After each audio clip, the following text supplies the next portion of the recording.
But yeah, your reaction last night when the Ender Chicken or whatever he's called, Yeah. hit you with that Gallic gun. That was lightning. Also, hello everyone. Welcome to another stream of Star Wars The Old Republic. What's up, nerds? I just have to also make sure. Okay, my mic is connected. Before I start... I can hear you at least. Well, I meant for OBS, because last night before starting stream, or right after I hit stream before I actually started anything, I noticed the mic wasn't doing anything. So I was like, weird. Shame. Also, for those who are hoping that we were going to continue Legacy of the Duelist today, we are truly sorry, but we are still having some frustrating technical difficulties with Crux's capture device. Yeah, I'm gonna work with it. It might be like a setting on my computer itself. That's just kind of like... Possibly? Because, I mean, like, when we were doing this with your laptop, we got issues every now and again, but it was not this frequent. Yeah, like, the issues instead were my laptop would crash because my laptop just couldn't handle the amount of information that was coming from the Switch or whatever. Yeah. Yeah, so... I kind of figured that problem would simply disappear on account of your desktop computer is presumably significantly more powerful. Well, no, the desktop computer isn't even crashing anymore. It's just the capture device like freezes. So it might just be like the information or data from the capture device talking to the Switch and to the computer. It might just be a little hectic. Yeah, I'm just gonna have to kind of look more into why it's doing what it's doing. Yeah. Well, regardless, it's good to know that just know that we are actively looking for solutions, and we will return to Legacy of the Duelist as soon as we are able. Yep. One of the things is looking at and getting Legacy of the Duelist on the computer, which I might do. Yeah, but then you would have to, like, re-100% it. Darth Thanaton, I believe we spoke once before. Also, cancel out of this. You've settled into your new role. Your brief... Okay. At least on my end, you're still on the starting soon screen. Ah. I forgot to hit a button.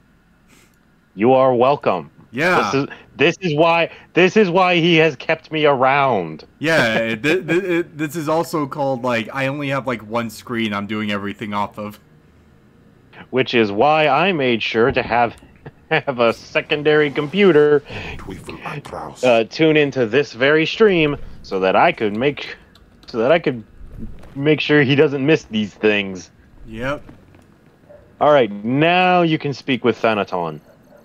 Darth Thanaton, I believe we spoke once before. I hope you've settled into your new role. Your brief career has been of great interest to me. And with Darth Zash dead, I think it's time we finally met. If you will be taking up Zash's work, we have much to discuss. Meet me at the tomb of Darth Andrew, outside Kar City. This doesn't sound promising. Forgive me. I lack Zash's natural charm. Trust me when I say, I look forward to meeting you. Something about that Thanaton guy rubs me wrong. Your pirate friend has good instincts.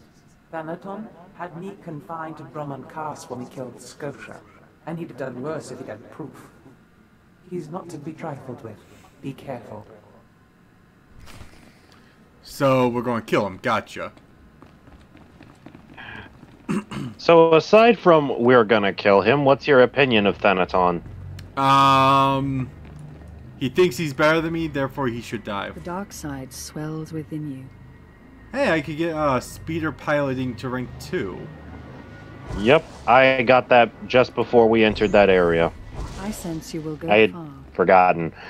Yeah, that is annoying. You do have to pay a buttload of credits, well, in quotation marks, to afford the speeder piloting upgrades when you hit the level requirement, and I do think that's kind of bull, but, you know, it is what it is. Alright, so, the topic of discussion that I wanted to bring up with you, actually.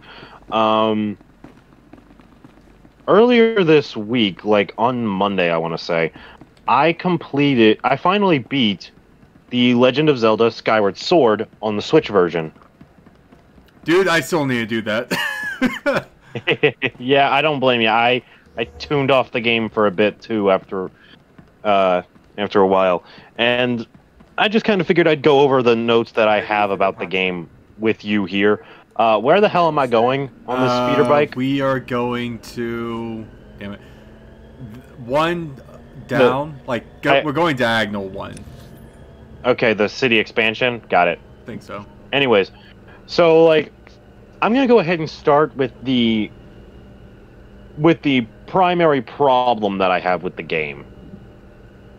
And that is its use of repeated boss battles. The Imprisoned and Girahim each get 3 fights in the game. Yeah. Now, the third battle for each of them doesn't really count because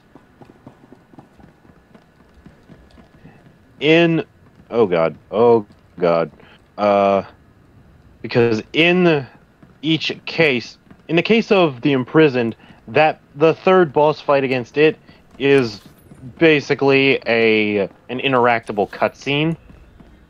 Yeah.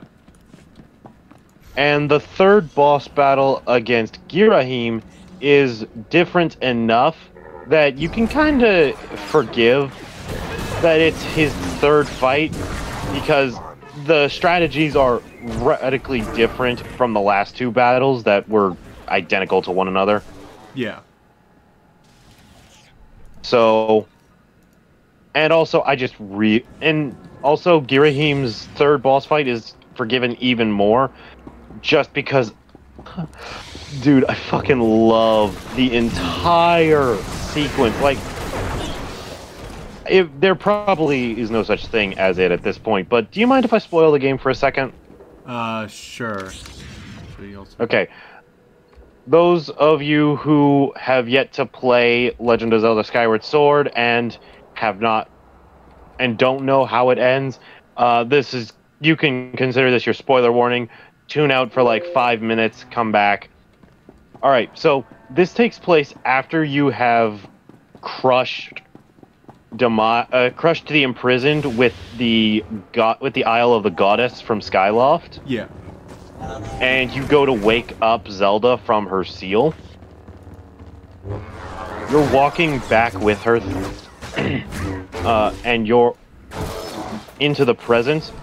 Like, you know, Groose is getting all emotional. The old lady is smiling. Like, it's just, it's a delightful moment. Everyone's happy, and then all of a sudden, bam! Girahim shows up, wrecks everyone in the room, yourself included, grabs Zelda, and starts walking her towards the portal. And, dude, the look on Link's face when he sees Girahim put a single finger on Zelda is amazing. I have played every 3D Zelda game, at least to some extent, and I have never, in my life, seen Link more pissed off than he was in that instant. It's awesome. Okay, this way. And so he goes to the past and starts working on the ritual to summon Demise, using Zelda as a conduit. Yeah. And he summons an endless horde of bokoblins to slow me down as much as they are able to do. As much as they're able to do so. Yeah. And as they approach Link, who's at the top of the seat of the spiral area, he just grips the Master Sword and says, "Bitch, you just fucking try." I mean, obviously, he doesn't say it, but, like, the glare, the death glare that he gives them, oh, man, it made me feel powerful. It makes me remember a comic. about the like the end of Skyward Sword that someone made, where Link died, like after the battle against Demise. I've seen bits and pieces of that comic, and it looks really goddamn good. Yep. Link dies, Zelda's holding him in her arms crying. Yeah. I've also seen a much longer fan comic where Zelda uses Hylia's power to like give Fi a human form so that she doesn't have to just go to sleep. Yeah, but everyone knows that Fi has to be in the Master Sword because she's holding Demise hostage within it. Yeah, but at the same time, nobody cares. We just want our friend back. Like, god damn, Fi is my favorite one of Link's companions. Mainly because she doesn't go, hey, listen! Well, I mean, yes, obviously, but it's also just, she's the most helpful, alright? That is plain and simple. She is the most helpful person that Link has ever had the pleasure of working with. And that kind of makes it suck that Skyward Sword is at the top of the timeline, because it just means that it's all downhill from there, at least until, for the time being. Who knows, maybe Tears of the Kingdom will give Link a new companion. Yeah. Probably not, but you never know. Yeah. But yeah, anyway, it's like, but like the two Girahim fights and the two Zant fights leading up to the third one are Thank you for meeting me here. just unacceptably similar. Superiors is the mark of a good Sith. Of course, Zash would have did disagree with me passionately on that point, but then Zash never respected tradition. It's wise to respect your superiors, at least until you're powerful enough to kill them. Wise answer. You are not like your master. Tradition, principles, history, the threads that compose our society. Zash refused to acknowledge how one little tug could ruin the whole tapestry. Your work was sloppy, brazen even, but the news of her murder was sweet. I did my best to clean up the bloodstains. I speak in all seriousness. Too many people saw you enter the Dark Temple. I trust you'll be more careful in the future. Nevertheless, we're here to talk about you, not Zash. You have demonstrated remarkable ability. Though I am a stricter master than Zash, I think you'll find that to loyal followers of our traditions, I am not ungenerous.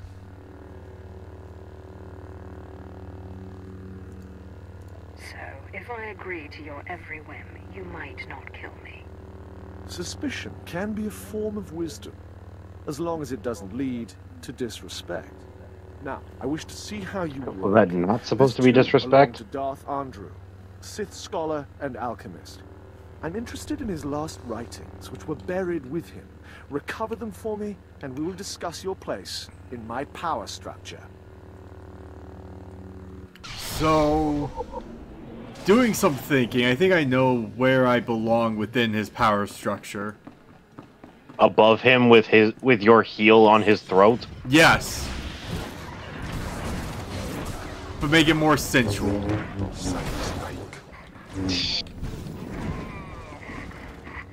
Telpana Senpai Uwu kind of stuff?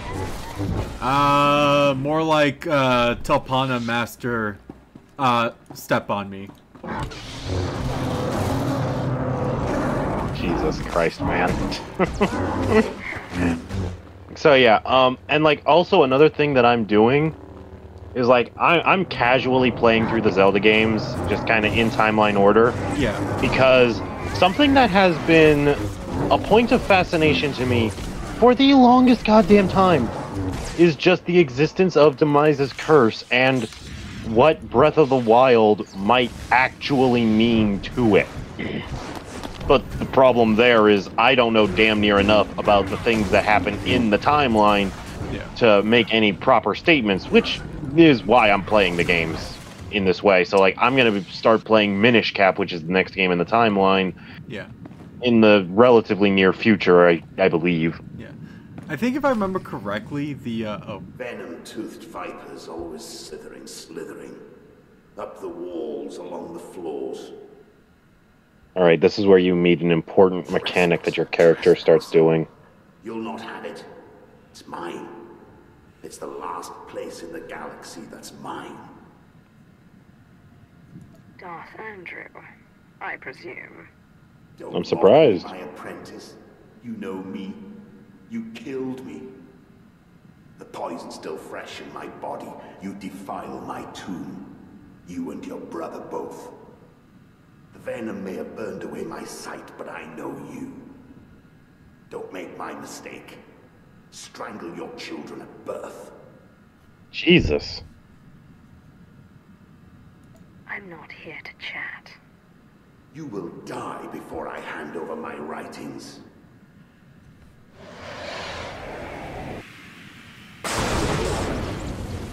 Yeah, that was gonna do anything.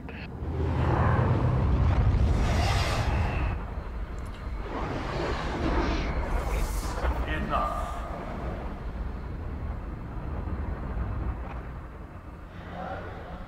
Foolish child. Twice now you walked into the still inhabited tomb of a Sith Lord unprepared. Well, how the fuck was I supposed to know he was still wandering? The tattered robe. Did you seriously think that Thanaton was going to give you a task that wasn't a death trap? You follow him blindly True. when you should plan to defeat him.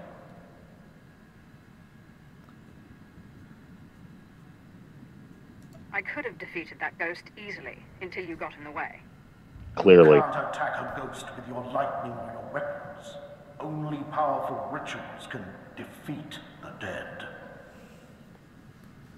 Listen, flesh of my flesh. I have felt something in you since the day we met. You have a rare pull among ghosts. It's a source of great power, but it has destroyed many a Sith. It's your only chance against Thanaton. You should have told me about this sooner. Not even I understand what I really am. Ghosts are one of the Force's many mysteries, and even Sith should be wary of them. In my time, there were mystical movements among the Sith that sought to communicate with ghosts and harness their power. A Sith named Ergast was said to devour ghosts the way your Dashad devours Force users. His knowledge was buried with him near the Dark Temple. Seek this knowledge. I hope this knowledge does what you say. Good luck, flesh of my flesh. Don't make me remind you again that you are the last hope of our lineage. Well, I hope he doesn't mind, but our lineage is dead. I will not have the strength to I think he's painfully aware of that at this point. Yeah. Because Also, Talpana doesn't like sausage. She's more of a taco type of girl. Also, I'm just gonna say this right now. A lot of Chapter 2, for you at least, is Ghostbusters jokes. Made by the player, but still. Strange on Droman Cass. Who you gonna call? Ghostbusters! Okay, alright. I am not kidding. I'm gonna be completely honest here. 75% of me was damn near certain you were gonna say Ghost Nappa.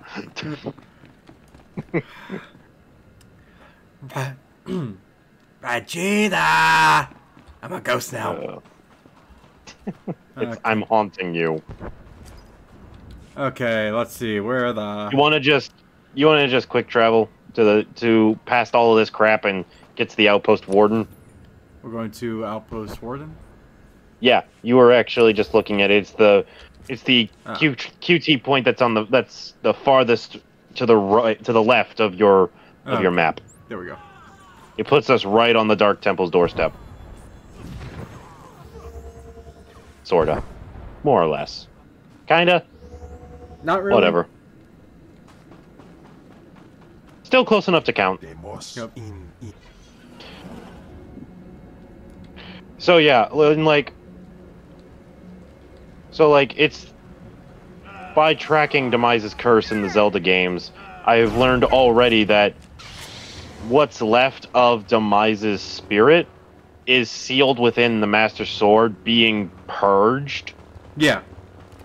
And like, that's great and all, but do we honest to God know exactly how long it takes to do that? Because the purging could be complete as early as Minish Cap or as late as Tears of the Kingdom. So, damn, I forgot the name of the channel, but there was a guy who did a Zelda theory where he was pinpointing where exactly on the timeline Breath of the Wild is and what that actually did mean for the games. Okay, pinpointing Breath of the Wild's place on the Zelda timeline. That's literally every Zelda-focused channel in all of YouTube. No. So it is like, it's confirmed that Breath of the Wild is at the quote-unquote end of all three timelines. Like, yeah. it is one way or another a reunification of the timeline. Yeah. And basically the guy said benefit of the doubt. Let's not care about what Nintendo said about Hyrule Warriors being a like not canon. Yeah, and the first game at least I think should be canon, just to give some sense as to why and how the timelines remerged. Yeah, and he's basically like because like even if you want to say that Hyrule Warriors isn't canon, you can still make an argument saying that there will be a game at some point that does a similar concept. Yeah, that will do a similar concept. Yeah, and also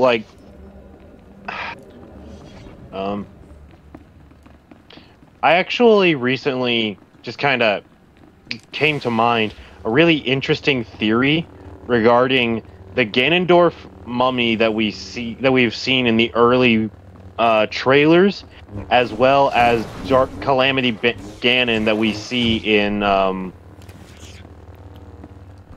Breath of the Wild. Yeah.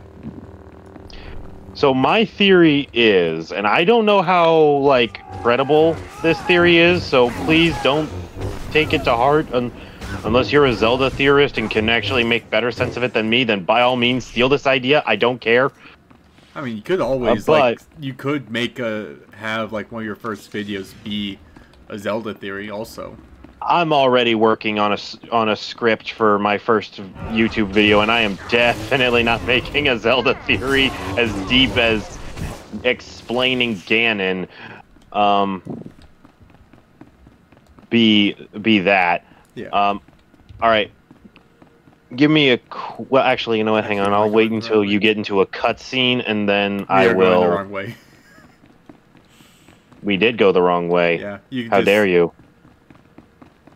Hang on, let me stay still for 5 seconds. Yeah. Okay, I gotta do something off camera really quickly. I will be seconds.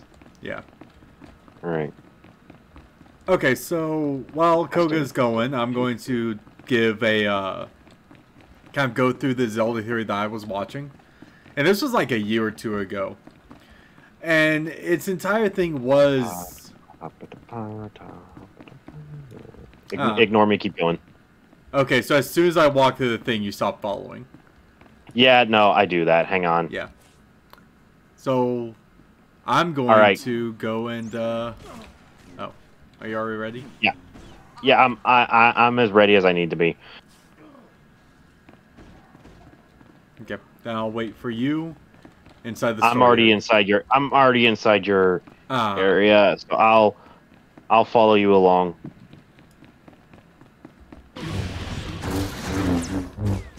Okay, so the entire theory was basically talking about how, one, the Master Sword isn't at its full power in Breath of the Wild. That much should be obvious, just on account of the whole losing energy thing. Yeah.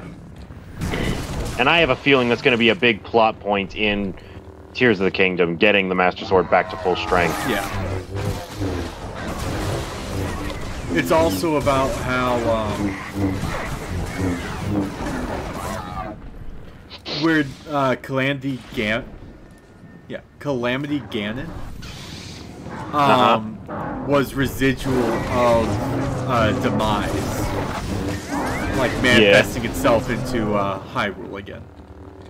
Right, yeah, that's honestly a legit theory, and I even considered that being the case for some time, but my new theory says a different story. One that I think is actually a bit more interesting, believe it or not. Yeah.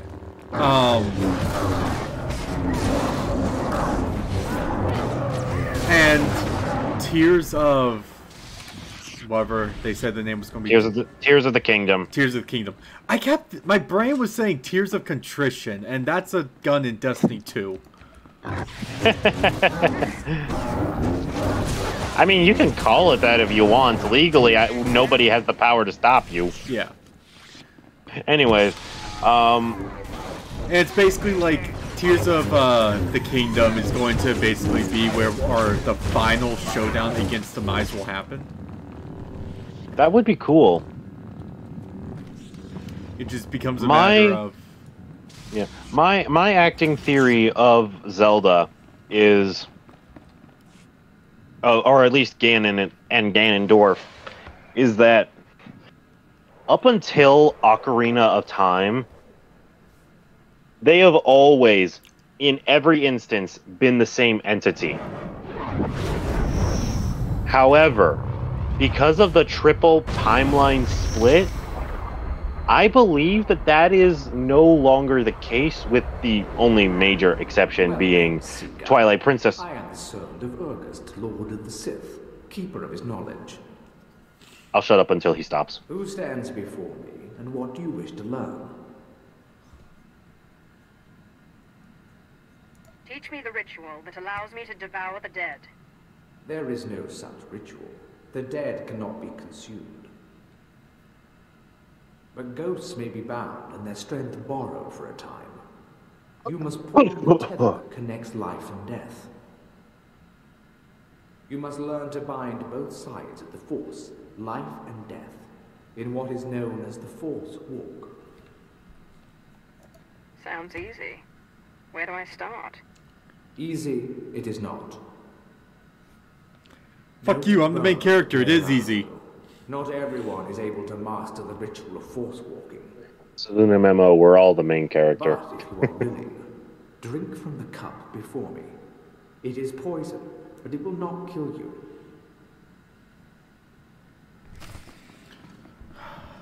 So my theory goes that the Ganondorf we see in the early trailers is how to say this. The poison will take effect quickly. Then you may learn the ritual of the Force Walk.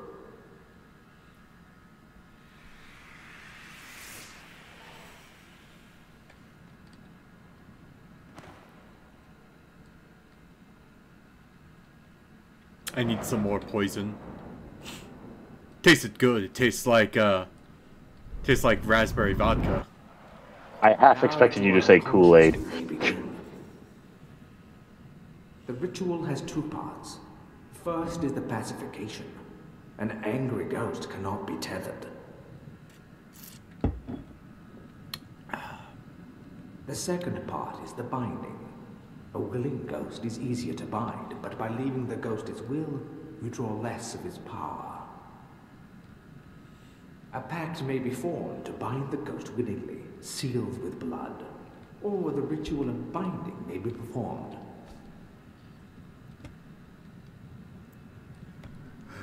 Good. You're a quick learner. It's been a long time since a creature of such promise has entered my tomb. There has to be more to this than a little dreaming. A very quick learner indeed. You might just make it out of here alive. This is the test. Bind me, and you go free. I'll walk with you a time and see the Empire once more. Fail, and I kill you. No pressure. Okay.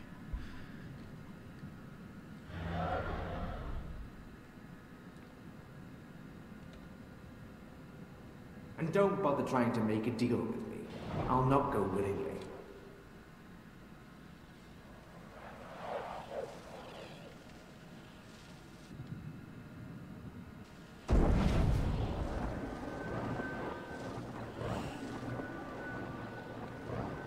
Okay, guys, time for a quick time event.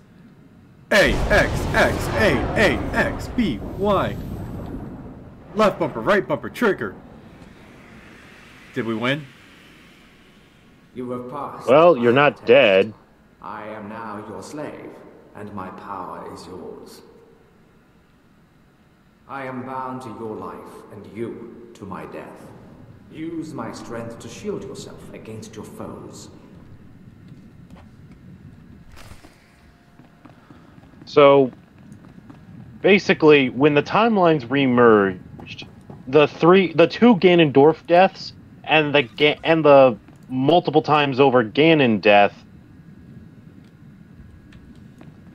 were they tried to merge, but it didn't quite happen correctly. Yeah. If what I'm saying makes sense. Basically, the two dead bodies of Ganondorf had to be brought into the timeline, but into the new merged timeline. But the Wind Waker Ganondorf body was turned to stone upon its death, making the Twilight Princess body the only viable option to be restored, which is probably why the body in the early trailers looks so much like the one in Twilight Princess. Yeah. Question. Should we fast travel to Warden or to the city expansion? Expansion. It'll be faster. So yeah. But then there's the problem of the beast form, Ganon itself. While it's never explicitly stated, it appears to be pretty heavily implied that the Triforce of Power is what gives Ganondorf the ability to become Ganon, the Dark Beast Ganon, you know? Yeah. As we've never seen him take that form without the Triforce of Power in his possession.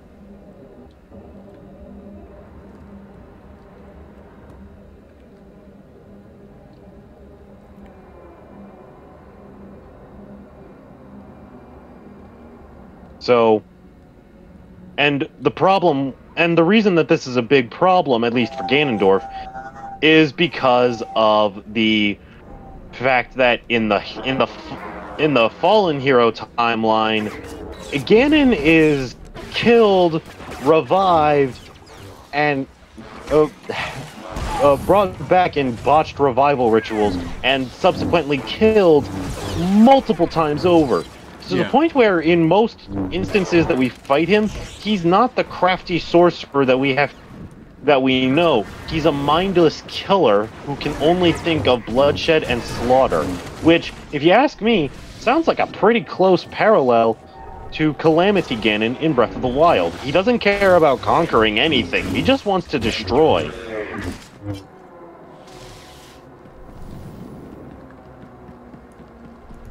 So I'm thinking that when Ganon and Ganondorf tried to reunite, there was some sort of dissidence or separation of some kind. It may have been intentional by way of the Sheikah doing whatever it is that they did to Ganondorf's mummified body, although according to people like Nintendo Black Crisis, that may have been done by the Zonai, but we don't know. Yeah.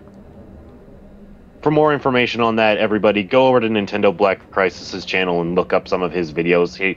I am not anywhere near informed enough to know what the hell the Zonai are.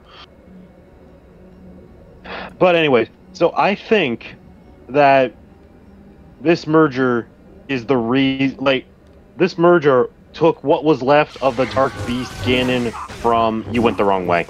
Or did you? No, you did not. I'm stupid. Also, I'm, laughably behind. Yeah, that's because I just ran through a lot of the enemies, not really caring. Yeah, well, I always fight them because, free money, if nothing else. But anyway.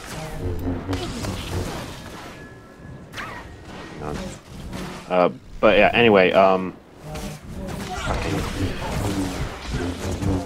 so like, because the Ganon that was trying to reunite with Ganondorf was the Ganon from the Fallen timeline, and like I had mentioned earlier, had become mindless, there was a lot of interference, I'll say. Yeah. And it resulted in what was left of Dark Beast Ganon being Calamity Ganon, resulting in the 10,000 years ago calamity that we know from the prophecy, from the old stories in Breath of the Wild 1, you know? Yeah. So I think... So that is how I think that this whole timeline merging thing affected Ganondorf and Demise's curse on the whole. I don't know if Tears of the Kingdom will be the big finale of this curse. I hope it is. But I will say this. Like, Ganondorf himself is very clearly a slave to Demise's incarnate power, you know? Yeah. And I think that one of the only ways that they will ever be able to, you know, end the conflict and actually make it stick is they will have to figure out how exactly they're going to break Ganondorf's hold, or break Demise's hold on Ganondorf. And then I think the three of them will need to work together against Demise. Yeah. Back again. I hear you're slithering. Have you seen the hot Ganondorf comics? The only no, and I don't want to. Madness. Dude, it's legit, like, you know that mummified corpse? I don't like where this is going. Basically, it's just the comics are they revive Ganondorf, and he is a hunk. Like, by definition, he is a hunk. This is called the Force Walk. I'm taking your I mean, for my own. And to think I scoffed. Yes, he's physically well built, but let's not forget he's a Garudonian. That's kind of a prerequisite. It doesn't matter. Now, if you have a chance to see, like, kind of see the little comic strips, I do suggest reading, because it just becomes this entire thing of, Then I guess I'll force you to come with me. You treacherous.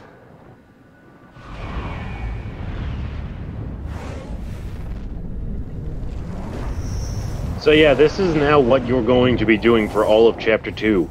Finding more ghosts and sealing them inside yourself to become powerful enough to stop Darth Thanaton. Nice! You know what this kind of reminds me of? What? Have you seen Hellsing Ultimate? No. Have you seen Team 4 Star's Hellsing Ultimate Abridged? No. Damn. Okay. Yeah. So, there's two, like how, Fullmetal Alchemist has the original anime and Brotherhood. Hellsing has Hellsing and Hellsing Ultimate, which follows Alucard. Wait, I left too early. And Alucard is a vampire. And if you look at Alucard's name, you're like, holy shit, he's Dracula! Exactly. So, whenever Alucard drinks the blood of his victims, and like he drinks them till they're dead, they become like a part of him. Like, the reason why he lives forever is because he has thousands of human lives living within him.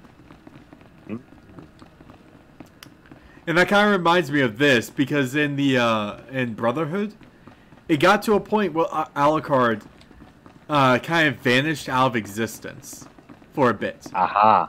And because Schrodinger's cat. Yeah. A being that was both there and not there, so fucked with Alucard. It's bullshit magic. Okay. Yeah. Where? All right, so now we're heading to Thanaton, which means we probably need to go to the Citadel, yeah? Doesn't say on here. Or the Sanctum. You got to use the map, not the quick travel button. Yeah, I know. Okay, it's saying to go to the sea expansion, so let's go. No. Go to the big. I'm going to the Sanctum. I'm going to the Sanctum. Yeah, I'm calling this game out. Yeah, because it's saying go to Cassie expansion speeder. Fucking bullshit. Yeah, right no. there. See, now that I'm here, I've got a notification thing that this is where you're supposed to go. Yeah. No. Those guides are those pointers are not always reliable. Yeah, that's why I was taking a look and being like, probably should be the Sanctum, but I was just going to click around a bit more just to, like, double check. Yeah. So, yeah, Old Republic guys, fix the maps, please. They've had so many years to do it, and they still haven't. I'm gonna go ahead and spoil to you right now. They will not. Yeah. Basically, so Alucard's entire thing is, the reason why he's so strong is because of all the human lives living within him, and this is what this is reminding me of. We're just basically going to kill people and take their souls. Well, technically they're already dead. Yeah. So we're going to have like thousands of voices within our own heads. It's not going to be that intense. There's only going to be like a total of 5, I think. Maybe. I don't know. I forget the exact number. But it won't be like too terribly many. Zash disobeyed me and had Scotia killed. Tradition demanded she be killed and her power base destroyed. Believe me when I say I wish that you had stayed in that tomb. It will pain me to watch you die. Spare me the false tears. I'm ready to fight you. You are entitled to defend yourself. In fact, I'd expect nothing less. May the Force welcome you with open arms. Kill her. You want my assistance? Okay, so it's just killing the Sith Warriors first, gotcha. Yeah, no, right now we're just dealing with his bodyguards. He doesn't see you as an actual threat yet.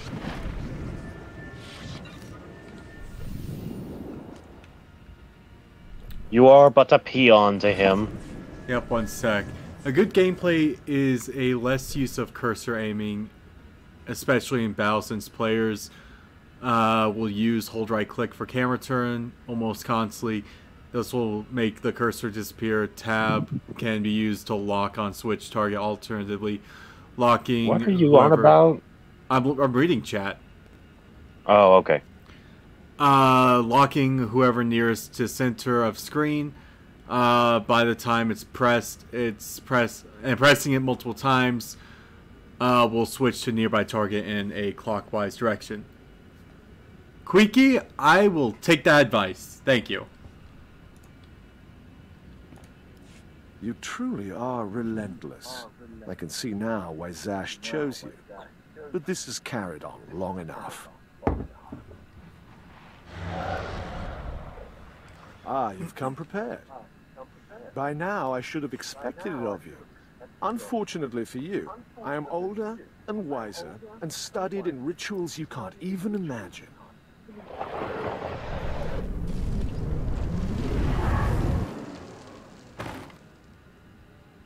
Yeah, you thought that you would actually make a difference against this guy? And see that this one gets a respectful cremation. Yes, my lord.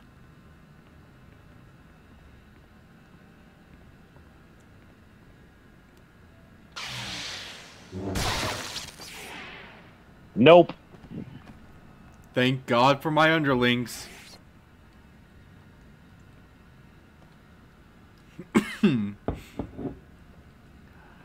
Every set of pants in this game cups the wearer's ass. We need to hurry out of here. If Thanaton finds out you're still alive, we're all in trouble. Let Thanaton find me. I'll kill him. I don't think you have the strength for that yet, my lord. Let's get back to the ship with the What? others. We can figure out what to do from there. So, one thing I've learned in all these third-person games, The reason why you need the clothing to cup the character's ass is so you have something to look at. I had a feeling we were gonna go there. For all those that have played Warframe, I know what frames you choose. I choose Excalibur, dude. Well, same. But, like, I'm probably going to go with, Atlas. Because I can be a punchy boy the entire time. Of course. But no, like, I know some people, they choose Wisp, and I know why they choose Wisp. And Warframe Wisp, hands down, from what I've seen, has the best,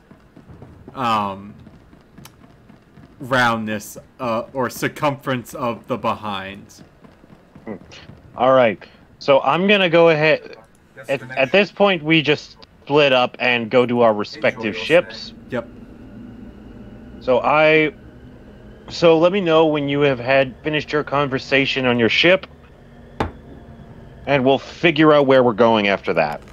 Yep. Oh, I could armor up my ship? That's interesting. Yeah, but I'm going to tell you right now, there's no point. You won't have to do that for any of the class story stuff. In fact, I don't even know what in-game stuff would require you to do that. I never did any of this. But if you decide you want to do it on your own time, well, I mean, obviously you can look into it. The game surely has something that will explain it.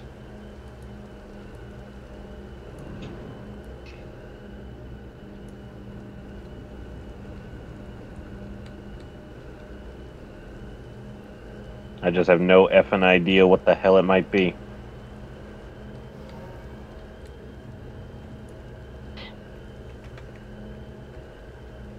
Oh, okay.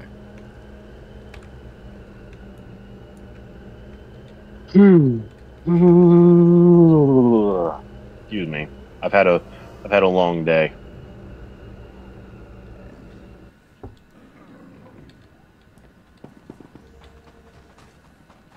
Oh yeah, also so last thing I'm gonna say about Legend of Zelda Skyward Sword, at least for tonight, who knows in the future. And this just kind of goes out to anybody who wants to play the game. First off, I highly recommend you do. It is so much fun. Don't use the Pro Controller controls. They are awful. Use Joy-Cons.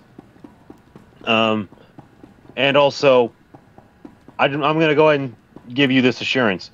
There is absolutely no shame whatsoever in using a guide to get through the trials in Faron, Lanayru, Eldin, and Skyloft. For those trials, you can use a guide for those all you want. Those are stressful, those are terrifying, and they are not worth the headaches. Yeah.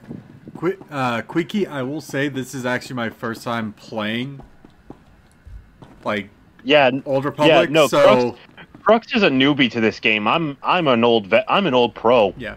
So Carnage Marauder just seemed interesting because if I'm going a Sith, I'm going pure violence. Where I will have moments of... I told him that in terms of what class he would be playing as, I told him that he would mostly enjoy either the Marauder or the Sorcerer, because the Marauder has 2 lightsabers, and the Sorcerer has a lot of lightning skills. Yeah. Sorcerer basically has unlimited power.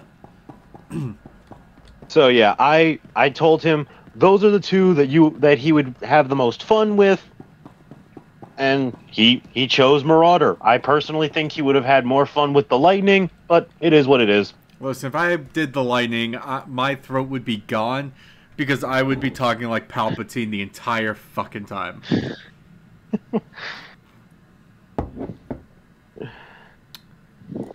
Okay. All right. Ship intercom. Now you just got it. Thought you were it's that thing on the top of your table. I know. Bantha herd and not get knocked around as bad as you. We followed Thanaton's servants, cut them down, and pulled you out of a ditch. You didn't have a pulse at first, but then Carl noticed you were still warm. I don't know how you survived that. That explains why I'm still alive. Where's Thanaton? You sure you're ready to face him? He did a real number on you. Your survival is the most remarkable thing I've ever witnessed. I still can't quite figure it out. It seems Thanaton's ritual was too powerful for your shield. But he didn't... So do you notice that Zash's voice is different ever since she got put into chem? A bit. You died, and their very presence... It's a little off-putting to me, if I'm being honest. Yeah, not enough to really... It's the echo. Not enough to... Yeah, not enough to really, like, be worth a damn, but, you know, it's there. I'll find the most powerful dead in the galaxy, bind them, and take their power. Thanaton won't stand a chance. It's a gamble. None of us know what the cost of acquiring so much power so quickly could be. I've bound 2 so far, and nothing's gone wrong yet. Suit yourself. Why does Val disapprove of that? Always go as planned. That makes no sense. Because if you're going to die in battle, he wants it to be by his hands, not Thanaton's. Remember, he still wants to become strong enough to break the pact with you and devour you. True. I suggest making contact with him. It's sort of why Vegeta's always saving Goku. Yeah. We have more to go on, but right now that's all I have. Corrin and I will dig around too. And we'll keep an eye on Thanaton. If he makes a move, we'll let you know. Good luck, my lord.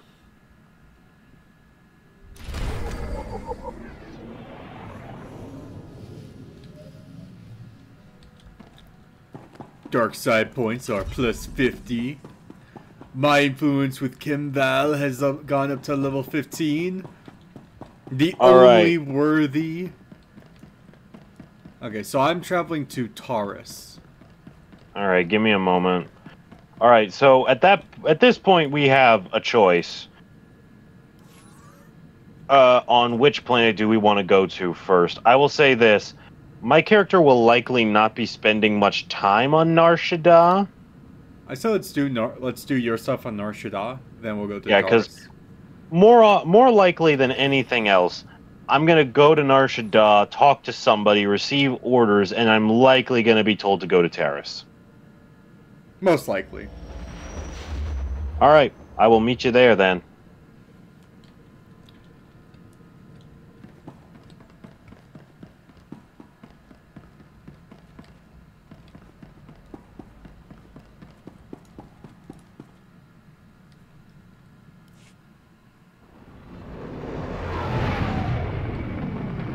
Doesn't Nar Shaddaa almost look like Coruscant? In a lot of ways, it kind of is. It's just it's kind of the dark half of Coruscant, if you catch my drift. Yeah. It's the like Coruscant is all about like law and order, and Nar Shaddaa is just crime and chaos. My type of town. Han Solo. Han Solo? You would agree. Probably. I haven't seen... I actually have not watched all of Solo.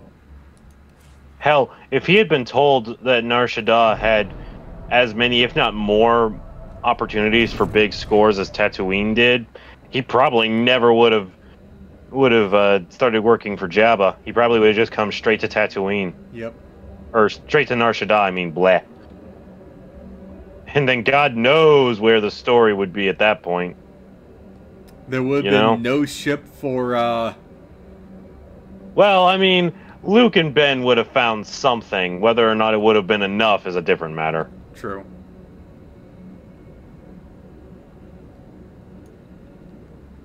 Vehicle pads are currently open for business. Where are we going? All right, we're heading to the upper industrial sector.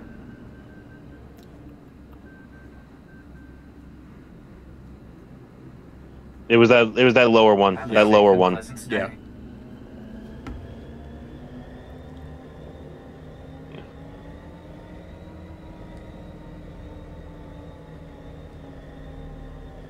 You know what's a story that would be kind of interesting to see from Star Wars? What's that? The story of Darth Plagueis. I think I have brought this up. The You've story mentioned, of Darth Plagueis one the thing's for sure. Wise. Every time that we play this game, Plagueis comes up in some way, shape, or form. Yeah. I want a Plagueis story. I want to see the story of Darth Plagueis the Wise. The title is right there. You can have fucking Palpatine narrate the story.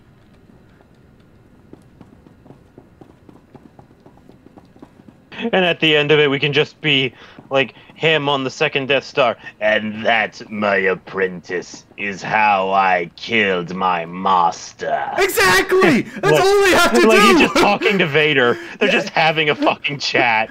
Exactly!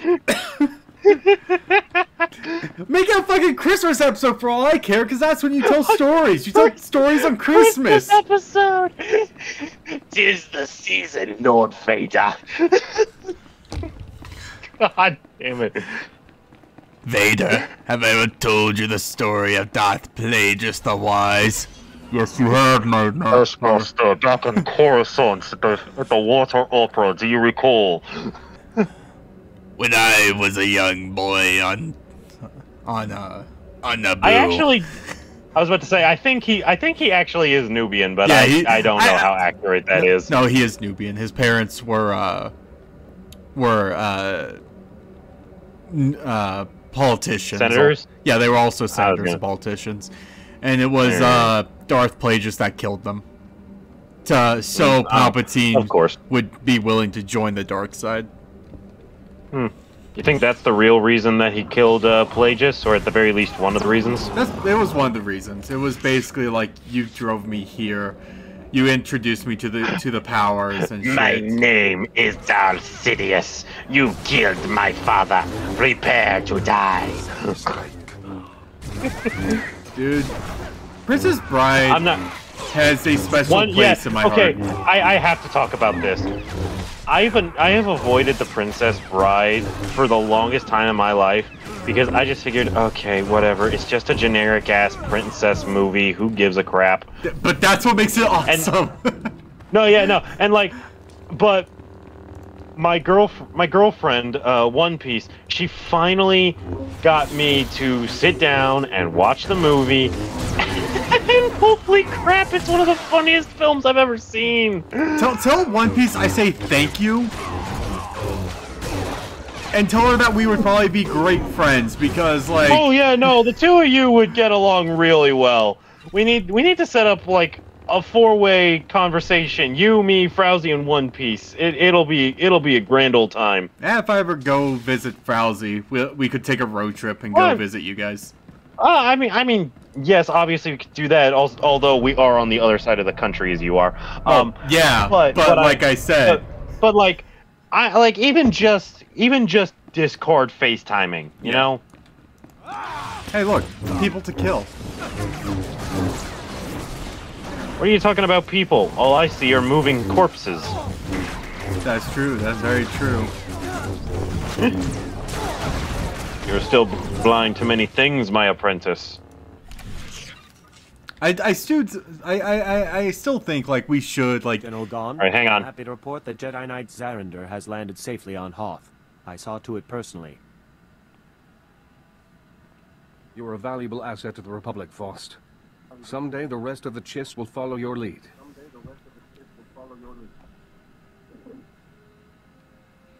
Not if they know what's good for them. Men, we've got Oh shit! Hang on. I thought I completely spaced. I thought I was meeting contact, not dealing with the guy himself. Holy fuck! All right, hang on. I needed my helmet. On Hoth. I saw to it personally. You're a All right, valuable asset forgive to the Republic, awkwardness. Faust. Someday the rest of the Chiss will follow your lead. Not if they know what's good for them. Men, we've got trouble. Rally around the general. Protect our allies as well. I think I can guess who you are, Sith. For all of Darth Barris's covert manipulations, you have banged around the galaxy rather loudly. Now Barris has finally found me. I'll have to be more careful moving forward. No one can hide from me and my master. I was successful before, I'll be successful again. Sith, you are Darth Barris's apprentice? We know of you. This isn't what it seems. I wasn't born yesterday. Do I look like a man who gives a shit, asshole? You have to give some sort of shit because you were willing to take a second to put your helmet back on. Well, I'm more concerned about Gon than I am this generic chiss son of a bitch.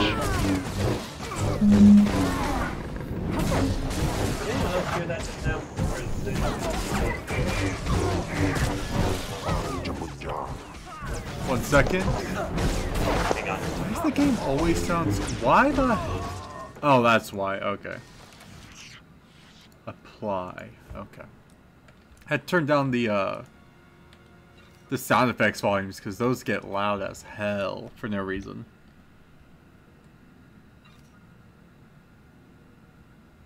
Goga, speak. I can't hear you. You killed them all. Please, mercy. We will rededicate ourselves to the Empire.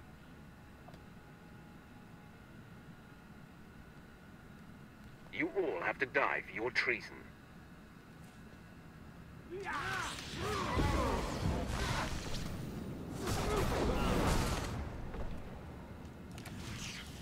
Sorry, I was rudely interrupted. Yeah. But yeah, anyway, you were saying before we started all of this? Oh, what? The game got loud for me for some reason because I thought I turned it down the sound effects volumes. Nope. Also, due to small changes since 5.0, one of them is quick travel cooldown reductions for all free-to-play players. It's only 6 minutes instead of 26 minutes. Oh yeah, we could have used the quick travel instead. Yeah. Alright, I actually need to go back to Droman Koss. You can follow me if you want. Let's get your side of the story. Galaxy map. Right, I'll race you to Droman Koss. Where the fuck was Droman Koss? Oh. Droman Koss is right there.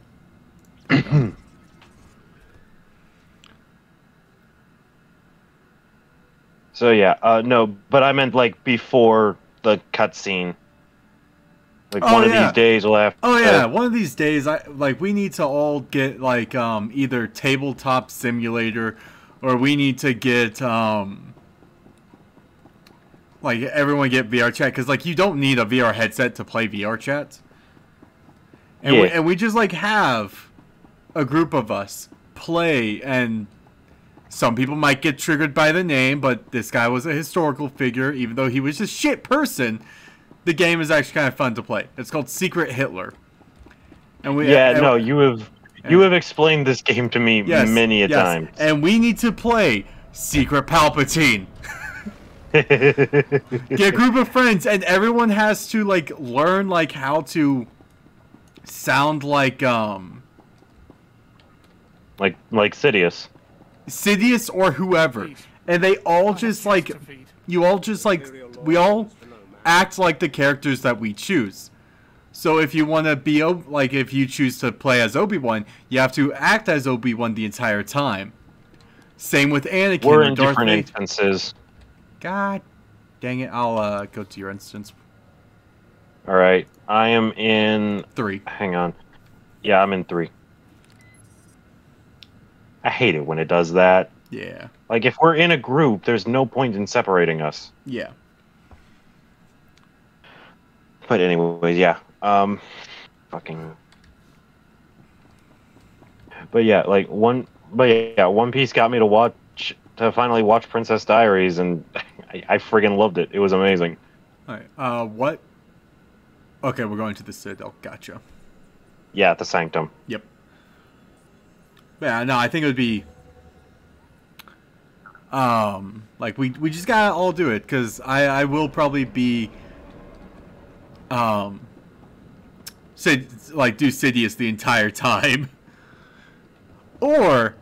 I do fucking, Jar Jar Binks. Both instances, I would get killed first.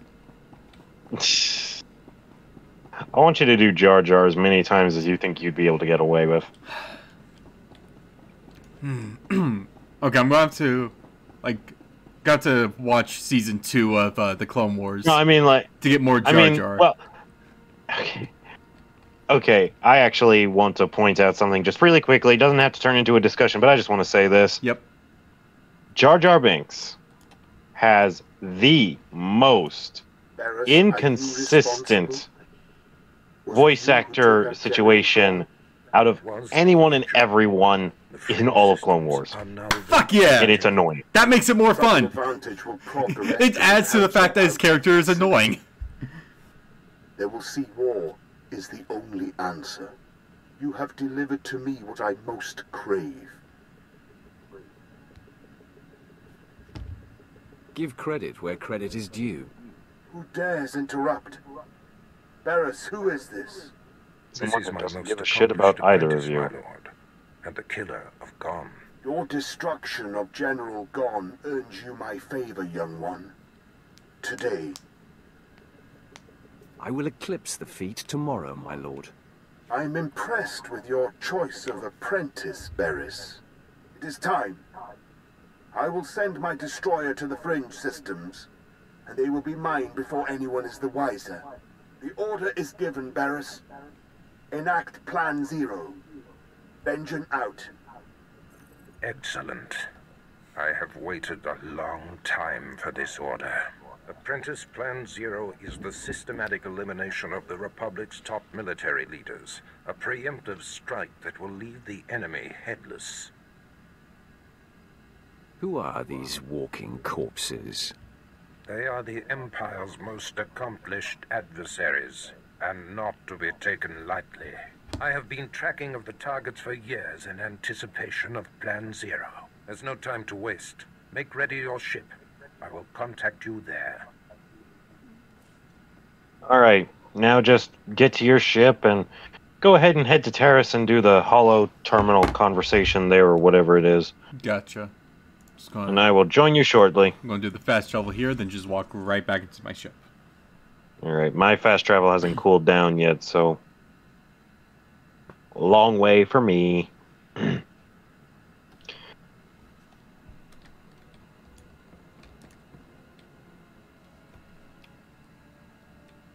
yeah, and it's like, I know that we don't need VR headsets to play VR chat, but it's just like, you know, it doesn't...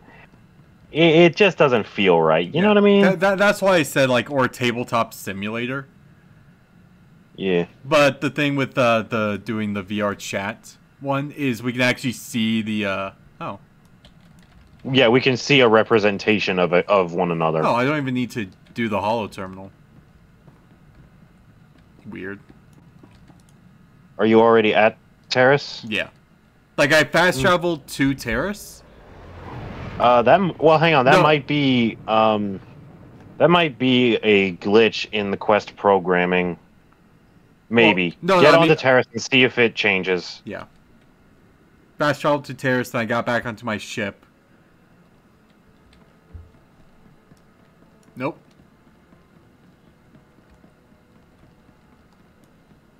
Well, yeah, I mean, like, you're not on the planet yet. You're still in the orbital little location. Yeah. Because because you can't land directly on Terrace. It's a hot zone.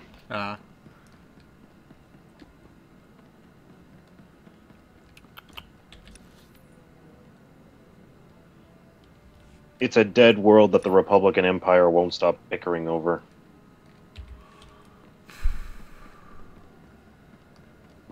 See.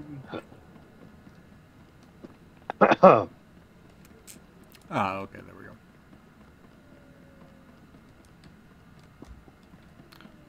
Lieutenant Rankin. Okay, so I've talked to you can ignore him. Ignore him. Right. He is that's his own quest thing. Yeah, I just noticed. So Toxic Lake, I guess. Yeah, Toxic Lake Garrison, that's where you want to go.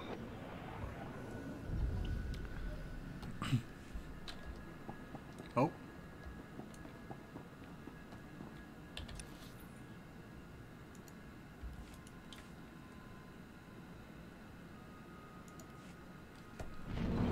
What the hell is it telling me? Yeah, you got to go back to your ship. Okay. Travel to some planet and then travel back to Terrace the quote-unquote legit way. Using the galaxy map, quick traveling from a planet's surface doesn't count. That's really fucking stupid. Well, you know, that system wasn't a part of the game when it launched, so, yeah, but you know. it's an easy fix right there. Well, all the other things that they have to keep track of and try to fix, they have to cut corners somewhere. It's the thing about free-to-play games. You don't have the funds to fix every nitty-gritty detail. That's why you should only use the quick traveling thing to planets that you've already been to before. Figures the old lady isn't around. Yeah, basically, if you go to a new planet and you don't get the cutscene you're in now, you did something wrong. She's more useful to me than you are. Let me speak with her. 1 second.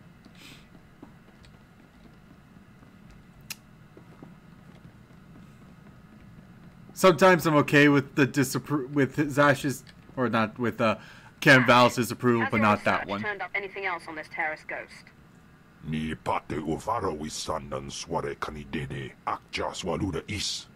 Figures the old lady isn't around. We need her.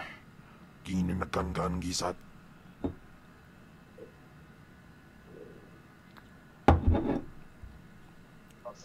can cope without her. What did she say about Terrace? Something about some Jedi investigating an old Sith ghost. Said she had a Sith on the planet looking into it. Helios Malus, I think. Surprised there's only one ghost. Story goes, some crazy Darth blew the whole planet to pieces while his own Sith were still on it. Not very practical, but it ain't my business. Anyway, I'd hunt out this Malus guy in the Imperial base and hope he has some answers.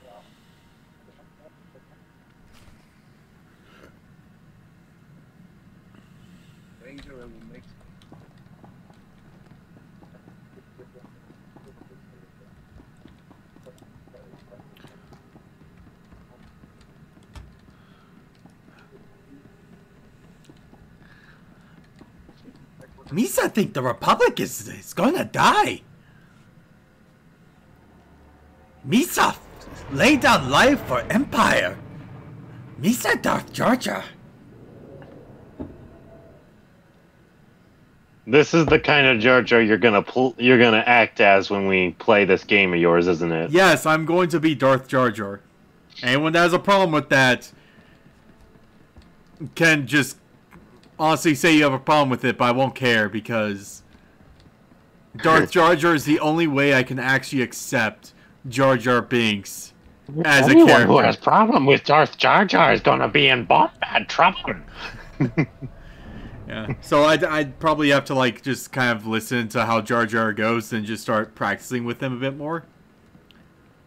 I would recommend you also pull from Phantom Menace and Attack of the Clones, as that's the most genuine Jar Jar. Yeah, like do that, like that type of voice for Jar Jar. Like obviously you can pull from Clone Wars as well. There's no reason not to, but like don't forget the movies that include Jar Jar in ways beyond just a cameo in a funeral. Revenge of the Sith just did not want Jar Jar to exist. It did not. Okay, so I got Frowsy to start watching the Clone Wars. We haven't finished season 1 together yet, and that's something we have to do soon. Is this it? No, that's a mission. I don't know how much of Clone Wars One Piece has seen. I say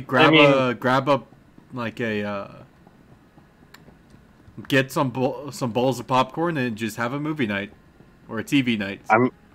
I mean, hey, she and I are up for that all the time. Like, so that's always a good time. Yeah. All right, I am on Terrace. I shall wait for you in the area between my mission points and your mission points. I think that's your mission point. Yeah, that's yours. We're in different instances again, I think. What instance are you in? I'm in 2. So am I. Yeah, Okay. I'm just already at the next area. All right. So which of our areas are we going to go? Oh yeah, there you are. Yeah. Which one of our areas are we going to go in first? Yours or mine? I obviously, as usual, I don't care which. Let's go into mine first. All right. But yeah, no, I was telling Frowsy about the Darth Jar Jar theory, and I pointed out / joke. You were sent here to I'll investigate continue this the ghost. after. What did you discover? I am a busy man. I don't have time for... Oh, my lord, forgive me. I didn't recognize you in your new wardrobe. So grand. This is a pleasant surprise. He's dressed like a Sith, but he has a blaster on his back. Give me the information I've come for. Now. Yes, the ghost, of course. Let me see. I assure you I've been working tirelessly, but it's just the Jedi have been guarding... Do you already hate this guy? Yep.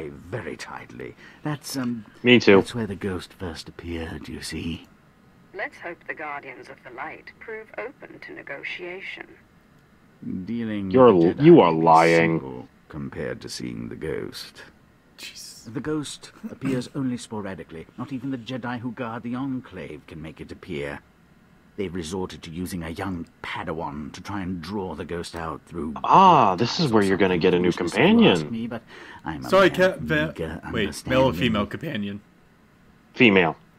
Okay, Kim, you're going to be on the ship for a while. I don't know. You may not be fond of this one. This is, in my opinion, the most infuriating companion in the entire game. Jedi guard her closely, but I think you may be on to something. Many a Sith. And the smuggler has a companion that is a failed Jedi Padawan. I can't imagine an impressionable young Padawan being able to resist your particular charms, and it would save you the trouble of fighting a small army of Jedi. So this is probably a needless request, but there are options that allow you to approach the Padawan gently or brutally. Don't waste your time with the former. Training grounds by the waterfall. I mean, if I get dark side points by being a dick, I'm doing that. Yeah, don't worry. That's going to be the case. Because I don't think I have chosen a light side option once. I think you did. Yeah, it was when we were dealing with Melora, or whatever her name is, back on Korriban. Oh, right. I let her live, because my entire thought process was I was going to go kill her afterwards. Well, we wanted to sell out her master. True. Moff Herden, the Sith is here. What's that, Lieutenant? Oh, I didn't see you come in. Look at my screen. Lieutenant Pierce, what do you know? I'm going to be getting a new guy in this game, on this planet as well. Oh my god, it's a floating lightsaber! Oh god! Nyuk, nyuk, nyuk, nyuk, nyuk. Indeed, my mission is of high importance. Brief me Do on you the see situation what I'm here. seeing? Yes, right. Yep. As I told Darth Barris, I have long... Also, to get the people on Crux's end of the computer up to speed, I am here to take out 4 of the Republic's most brilliant military strategists. On loan from one of our notorious Black Ops divisions. He is hands down my finest officer. I give you exclusive reign of him while you're on Taris, which I trust will accommodate your every need. I hope he is up to the task. Pierce represents the elite of the Empire's elite. So yeah, Pierce here is going to be my next companion. If I can offer any further aid, I don't mind him. To contact me. Heard we're going after the War Trust. Did some homework. If that is the mission, I'm fully prepped.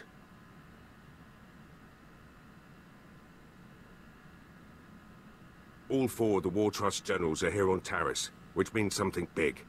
But they never show their faces. Got my hands on a Republic scout, leaned on him, hard. He was setting up supply routes for General Frelka, the War Trust junior member. I'd like to interrogate this scout personally. He's dead. Sorry. It's inconsequential. A lead is a lead. The story checked out. Been scoping the area the scout described. Several heavily armed Republic supply caravans run along carefully staggered routes. A couple of dozen soldiers could hit the caravans, pull their transponders, triangulate their destination with the equipment here. Moff Herden can't spare the manpower, though. I'm easily the match of a couple dozen foot soldiers. Then I guess I'm running the tech. Here are the coordinates. Caravans run daily, but they vary the timing. I'm sure you'll come upon them eventually. Hit enough and snag the transponders. I'll figure out where they're going. Should zero in on General Froker. Alright. So I've got my mission, and you've got yours. Yep. Where the hell are we going? Looks like I'm going to, like, south. No, I mean, like... Okay, hang on. You have 3 locations. Yeah, they're right next to yours. So, how I recommend we do this is... We'll go after the transponders for my mission first, and then we'll get yours on the before returning back here. Okay.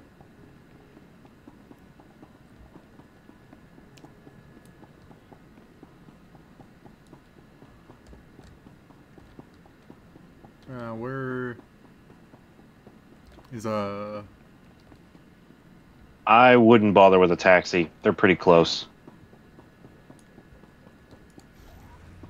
Oh. I don't remember it being nighttime at this point in the game. In this map of the game. Must have been an update or something. That or I'm misremembering. That is entirely possible.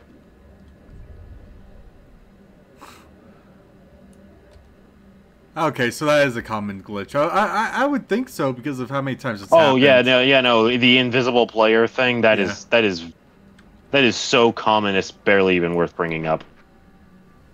It's funny though. Yeah.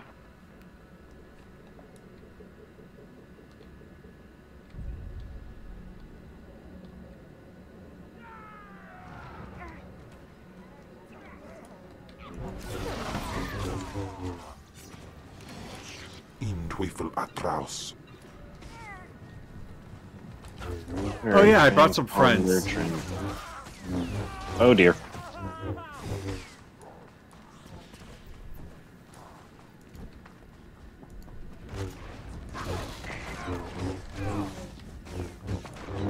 I need to start doing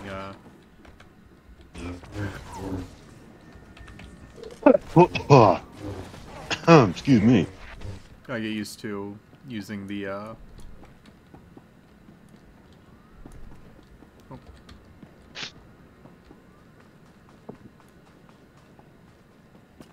Wait, which way? Oh, you're going that way.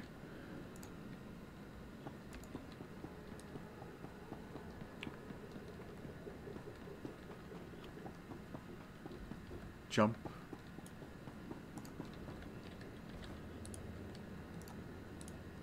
Still a little fighting, I see.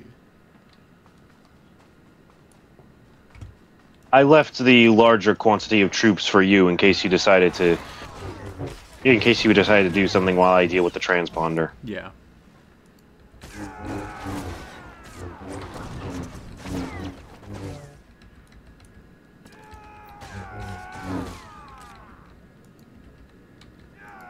Why did you just go all the way to full health? Because there's a healer amongst them. That'd be my guess. Which one would be a healer? I don't know. A scout, maybe?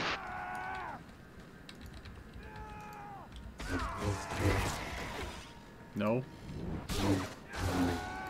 Then it's a glitch. Because usually, if a battle ends with either the player outrunning the horde of enemies, or the player's death, then all involved enemy characters get immediately jumped up to full health. Yeah, I can see it's happening on my end too. Along with a bit of input resistance. Yeah.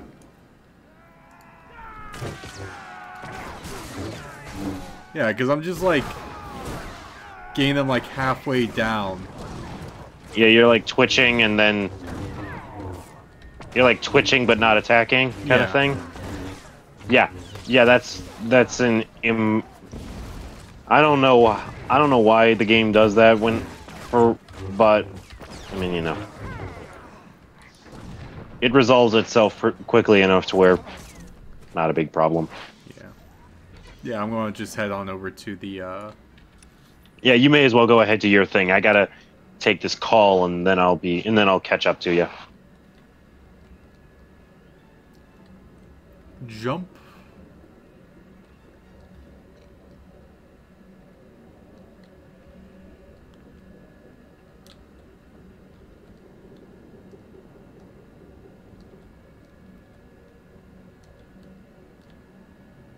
What's a show that you would like to see a remake for?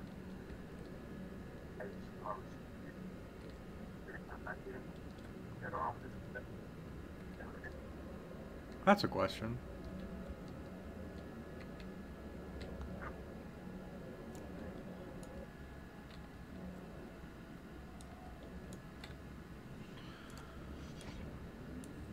Kim?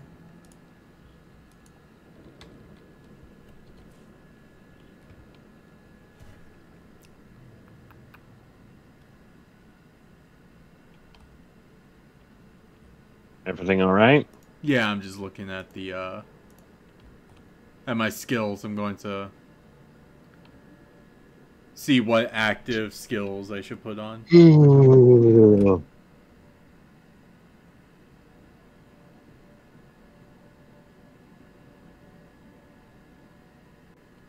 It's passive, active, active, passive, passive. You go up a large ramp to get where you're at now? Yeah. Alright. But yeah. And I'm gonna check something. Okay.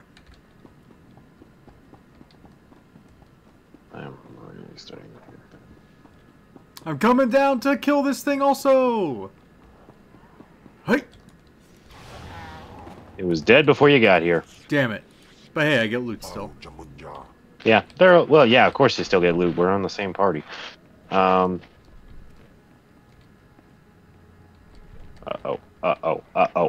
Yeah. Yeah, alright, don't go down there. I thought so. That's funny. That's too funny to be upset about. Alright. Keep doing your thing, I'll catch up to you. So should I just talk to the person? If you found the person to talk to, yeah. Worst case scenario, I'll join in as a holo call. Oh, well, I found a databank. Yeah, that's what you're supposed to be looking for. Ah.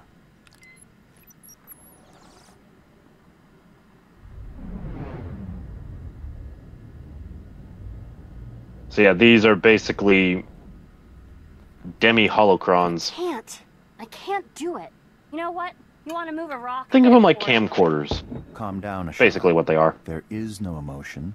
There is peace. Try it again. I tried already. I can't do it.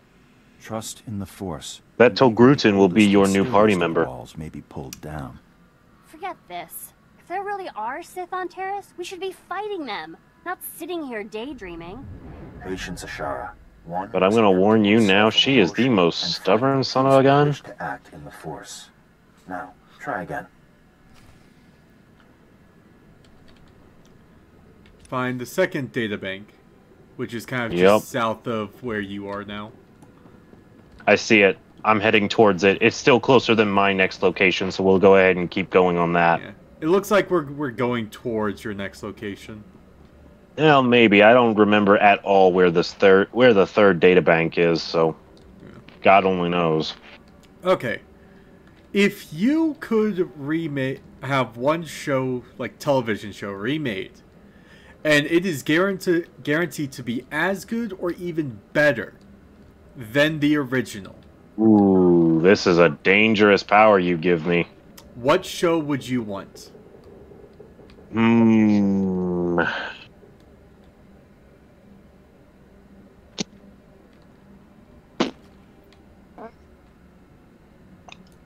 Excellent question. Excellent question. Take your time to think about it. I'm gonna need to.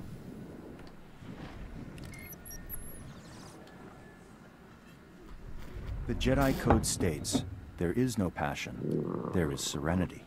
Can anyone explain what this means? Ashara. It means the Jedi must be prepared to think calmly, even in intense situations. Passion is a tool of the dark side. There is no emotion. There is peace. It also means Jedi should temper their intuition with wisdom. There is no ignorance. There is knowledge. Very good, Ashara. So you see, this line of the code ties earlier elements of the code together. Does this have to be animated, or can it be also live action? It can also be live action. It can be any show you've seen that you enjoyed. Okay. I don't know if that helps or hurts. All right. Okay. And here's another thing. You can choose if it changes from the style. Basically, if it was live action and you want it to be animated, you can make it animated instead. Okay. Passafaroco.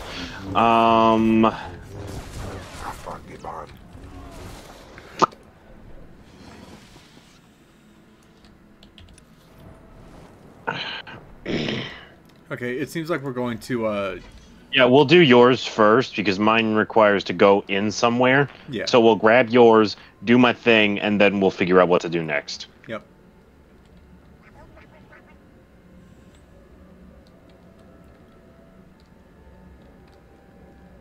And I will say, you cannot choose Teen Titans. Yeah, no, I wasn't going to on account of it already has a remake, terrible though it may be. Yeah.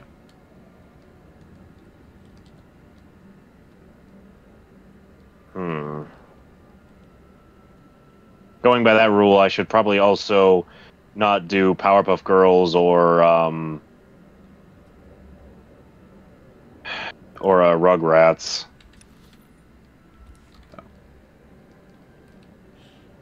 Actually, no. If you want to choose those, just so we could say we've retconned something terrible. Well, then why don't we say that about Teen Titans? Yeah. But yeah, no, in all seriousness, my personal rule for this is just like, if it's already got a remake, it doesn't count. Yeah.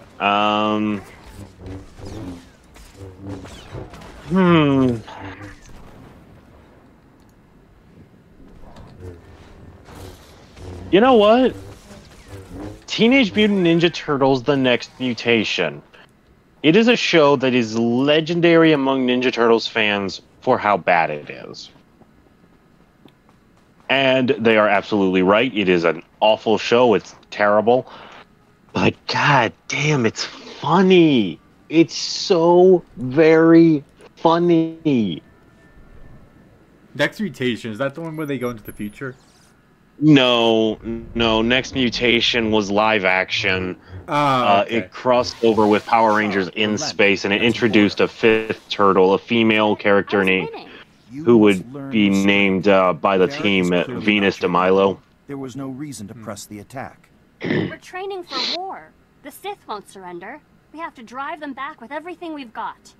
These are not Sith. They are fellow Padawans. You show great potential, Ashara, but you must temper your fervor for the light with patience. And I feel like if they had just put a little more effort into it and, actually kept to the Turtles' primary weapons correctly, because, Donnie's staff was the size of a stick. Mikey used tonfas, not nunchucks. Leo used a single one-handed saber as opposed to dual twin katanas.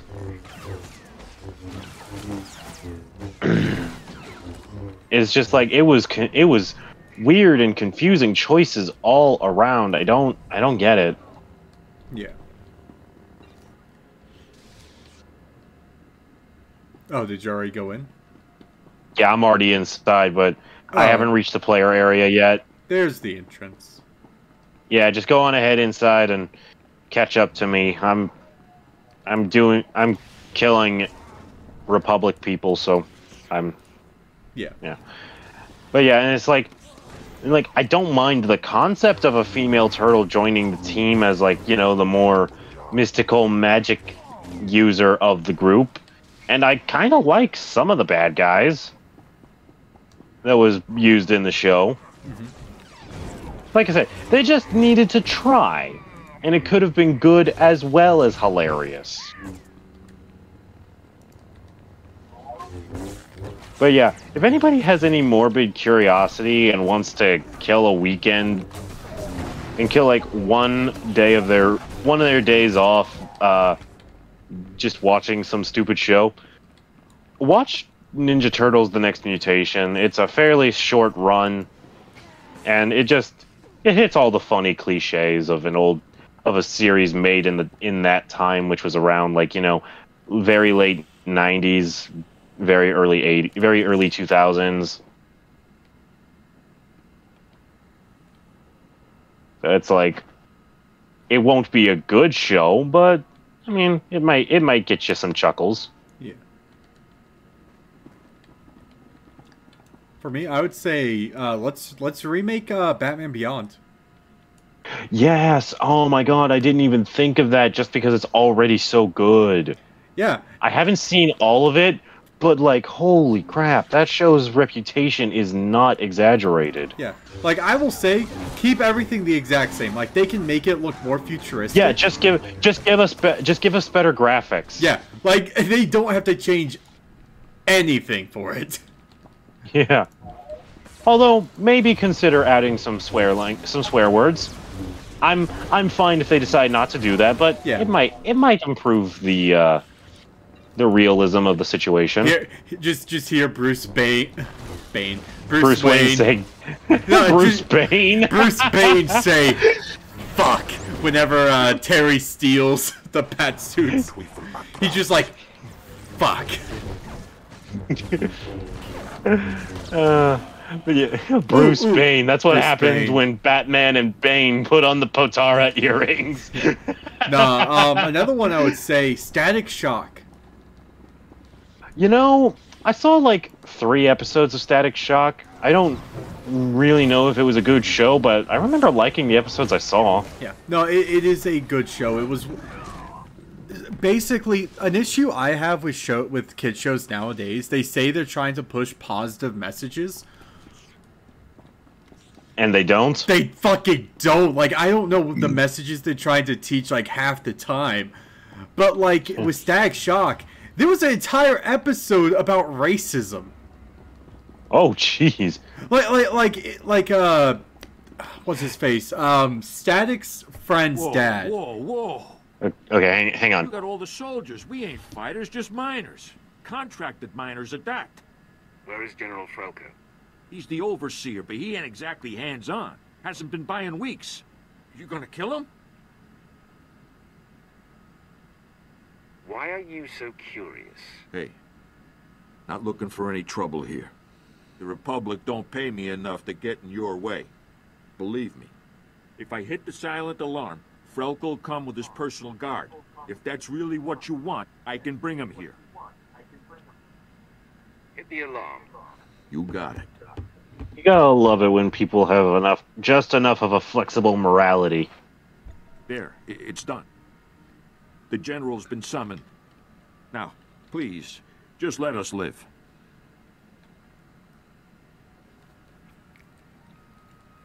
Deal's a deal. Pack it up, boys. Job's over.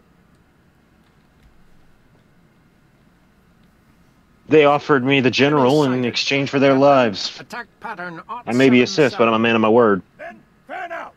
77. Be ready to engage. Wait for the General. I'll deal with the General, you deal with the goons. Up and confessed the Sith was here, so I was able to bring backup. I am General Alexis Frelka of the Republic's Strategic High Command. Your incursion So the here guy violates betrayed the you. spirit Gotcha. Of the Treaty of Coruscant. We have you dead to rights. Surrender. I have no reverence for the Treaty of Coruscant. That explains your clumsiness coming here. It's unfortunate you've discovered our plans, but no matter. The wheels are already in motion. Our new technology will deliver armed superiority to the Republic, and I'm ready to give my life to defend this installation. We are in accordance. I'm ready to take your life. Men, fight to the death! Okay, I don't know what those two with the vibroblades did on your end, but on my side, they just blipped from standing to ready to battle-ready positions. Okay. So the reason why I say Static Shock is, like, the episode where they actually dealt with racism. Static's best friend, his name is Richie Foley. And Richie's dad is kind of prejudiced towards Static, and basically he's old school in the bad way. Yeah, old school in the well. I wouldn't say old school in the because we have to define what bad. I'm just trying to say he's racist in a nice way. He's racist, but he wasn't violent. Let's say that. Okay. Like, he was basically, like, skeptical. There's still being an asshole. Yeah, he was an asshole, but he wouldn't, like, go out and attack people because of the way he looked. It was more or less of, I've seen what these kinds of people do, or can do, and I just want you to be safe. That type of thing. Like, I think the dad was an officer, and he worked in, like, the heavy crime areas, if I remember correctly. So it's more or less of... Also, we need to get the fuck out of here. Yeah, it's like, I know what could happen if you're not careful, Richie. I'm looking out for you. But then, like, he changes his way by the end of the episode, basically realizing that Static is a good guy. And we're going north of this area. All right, well, hang on. I've got a call to make, so you go on ahead without me. I'll catch up. Okay. There's also, like, episodes on drugs and, like, lying, cheating, like a lot of good, like, kind of, like, messages that you can actually get out of it. And you don't really see a lot of that nowadays, of, like, how to be a decent person.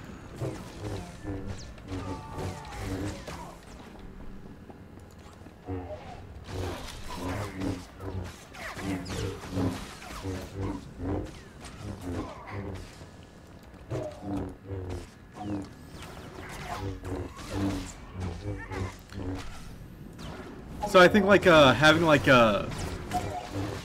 bringing back shows like Static Shock or Batman the Animated Series might do, I think kids shows a good kind of, bit of new. Like, it might do kids shows nowadays, like, some good.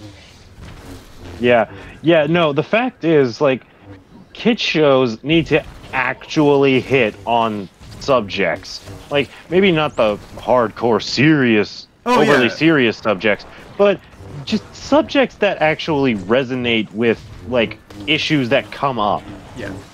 Like, I think... Like, it can literally just be an episode... It can literally just be episodes about things like, you know, remembering not to only eat junk food. Like, stuff like that, you know, like, just take the topic seriously. Yeah. I'd like to think it's not a difficult concept, but like, the issue with kids shows nowadays is they're dumb. Yeah, they're mindless. Yeah, like, some of the stories can be good, some of the stories can be bad. But, like, because I'm not saying all kids shows, there are some great shows, like Owl House has been great, Amphibia has been great. There are some diamonds in the rough, make no mistake. But on the whole, the quality has gone down because censors are too scared to show real-world problems in a kid's show. Yeah, like... And again, we're not asking for big topics like racism or or anything like that. We are not asking for those in our kids' shows. We just want honest effort put into teaching people about stuff like bullying. That's a big deal. Oh yeah, no, there were several episodes about that in Yeah, there's several episodes about bullying in every kids show you can think of. Yeah, because they have to show like all the different ways that there are for bullying and like why it's wrong and how if there were more kids cartoons in our time about cyberbullying, it might not have been turned into as big of a deal as it is. Well, remember, they thought that the internet was just a fad. Yeah, no, I'm aware of that, but like my point stands. Yeah. Also, like, I'm going to have a tirade on parents here. If your kid is under the age of fucking 18, don't get them a fucking M-rated game. Yeah, no, I don't care. Like, okay, I'm gonna say this. I'm gonna say this. Call of Duty is probably the most mild M-rated game out there on the market. But even so, no, that's not what you do. Yeah. That is not how it works. Like, I will say, because this is going to be me kind of, like, going to call my parents. Like, I played Halo before I was 18. Like, Halo 3. Because that was, like, the game my brother had. And I would just play with him sometimes. Uh-huh. And it was mainly, like, there was some language. But it was mainly, like, the gun stuff that my mom didn't really like. That's semi-reasonable. Yeah, but I gave the argument of Halo was an early, like, 2000s game.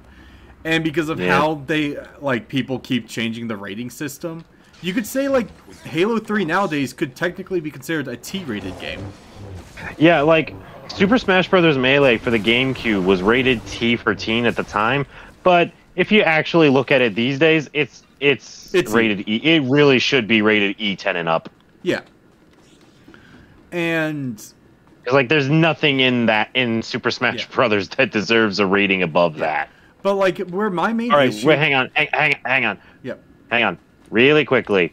Let me just take a second and just figure out what the fuck we're doing next. Okay. I have a mission up north. You have a mission right here. So let's do your thing first. Yeah, that's why I said like, we just have to go north a bit. Yeah. All right. Because, like, all right, so sorry to interrupt. Continue. Yeah, no, my issue with kids playing M-rated games is, like, I think parents, you shouldn't be helicopter parents with, like, what your kids are doing online, but you should have some understanding of what they're doing online. Yeah. Because... like, you need to teach them what to avoid, and then just trust that they'll do it. Yeah, no, because, like, what was it? It was, Now you're gonna wind up regretting trusting them every now and again, but that's part of the process. Yeah, like basically you have to, like, if you helicopter them, then they'll turn out worse.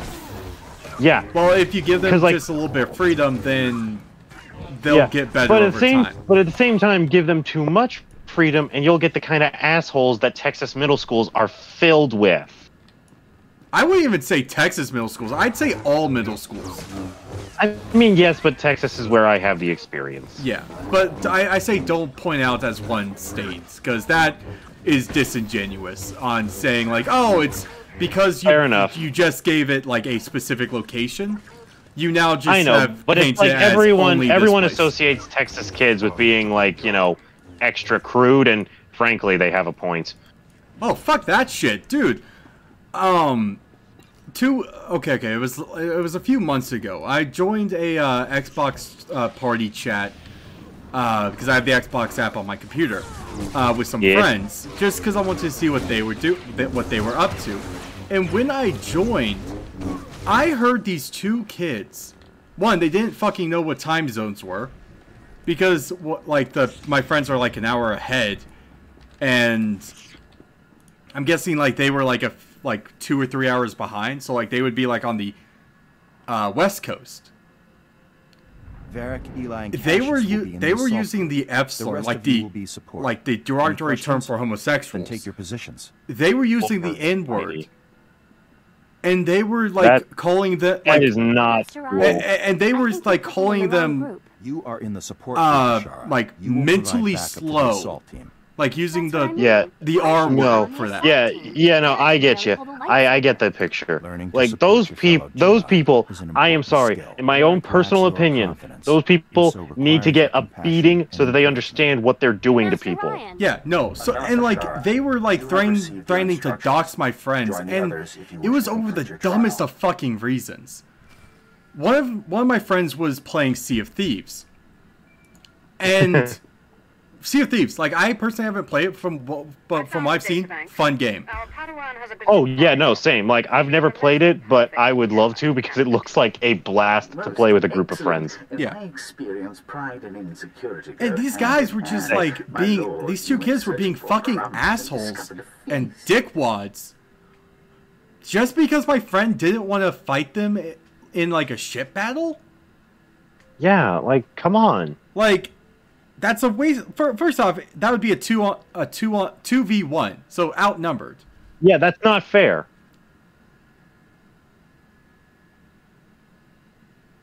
It's like it's just stupid in every sense of the word. I think she could be made No, be an asshole with this guy. Be an asshole with this guy. Yes, it would be delicate business. But yeah, no, and like dialing back to a bit more friendly space of conversation, just because if we keep going down this road, I'm just gonna get angrier and angrier. Oh, same. Going back to like shows that talk about racism. Okay, one of my guilty pleasures is going back and watching some of the older Winnie the Pooh stuff. Yeah. And every now and again, I'll watch the movie that introduces Lumpy as a character. I forget exactly what that movie is called. Well, this one day, I was just kind of lounging about, doing something on my phone with that movie playing in the background, and I get to the part where everyone is singing about heffalumps and why they're so terrifying to Rue, because he's never experienced heffalumps before. Yeah. And wait 1 second. Holocron, that might be. I don't want to kill her, you fool. Yeah. You wouldn't kill her, my lord. At the moment of our greatest danger, you would okay, you continue. And save her. Yeah. And then there's this part of the song that goes like, and worst of all, and then Rue interjects and like, they're different from us? And like, all of a sudden, everything in my brain just screeches to a halt. Like, and I pause the movie and I'm just like, holy shit, Winnie the Pooh has a movie that touches on racism. What the hell? Yep. That just makes me laugh because it's so insane. It's not. That is the last type of conversation you would expect Winnie the Pooh to cover. Yeah. And so I thought that was so freaking funny. Yeah. I mean, like, good on them for talking about it in a way that makes it friendly for kids to watch. Yeah. But like, oh my god,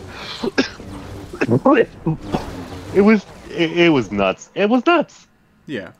Like that discovery was one of the few that I made that are just like just challenged what I know about my childhood. Yeah.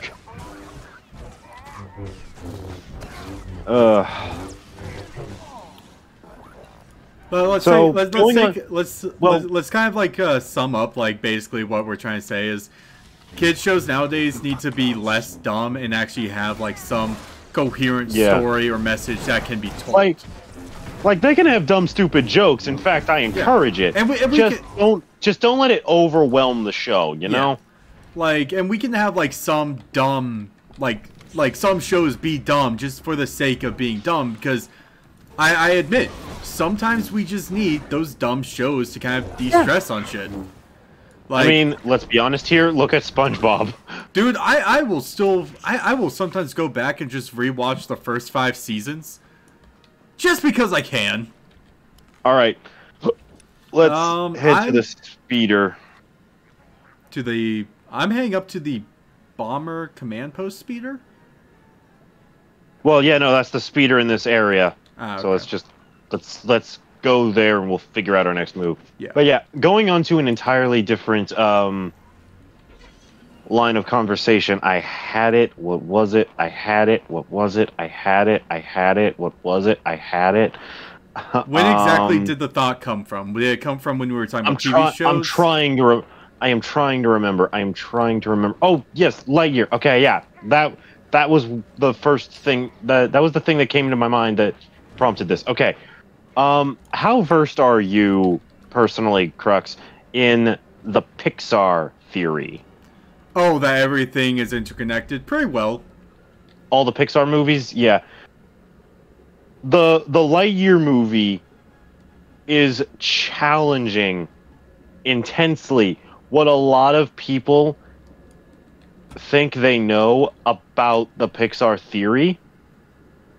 Because it's like, in the time coming up to the movie's release. Shit. I just realized I flubbed that. Okay, I'm heading to the Toxic Lake Garrison speeder, I believe. Or maybe I'm going. No, actually, I think I'm going where you're going. I might be going where you're going. Okay. Border Assault Post. Yeah. Yeah, I think that's where I'm going. Anyway, because they were trying to figure out where does Lightyear fit into the Pixar theory, and more accurately, when?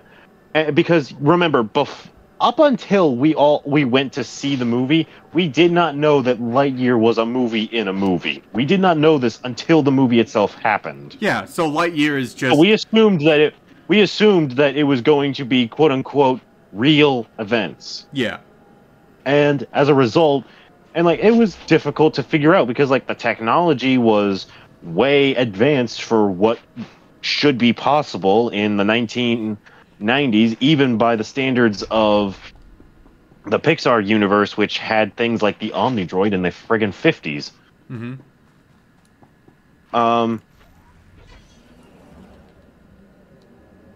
So that was a major concern. Because it had to have come out enough time before the events of Toy Story for Buzz Lightyear to have become famous, like a famous historical figure, and go to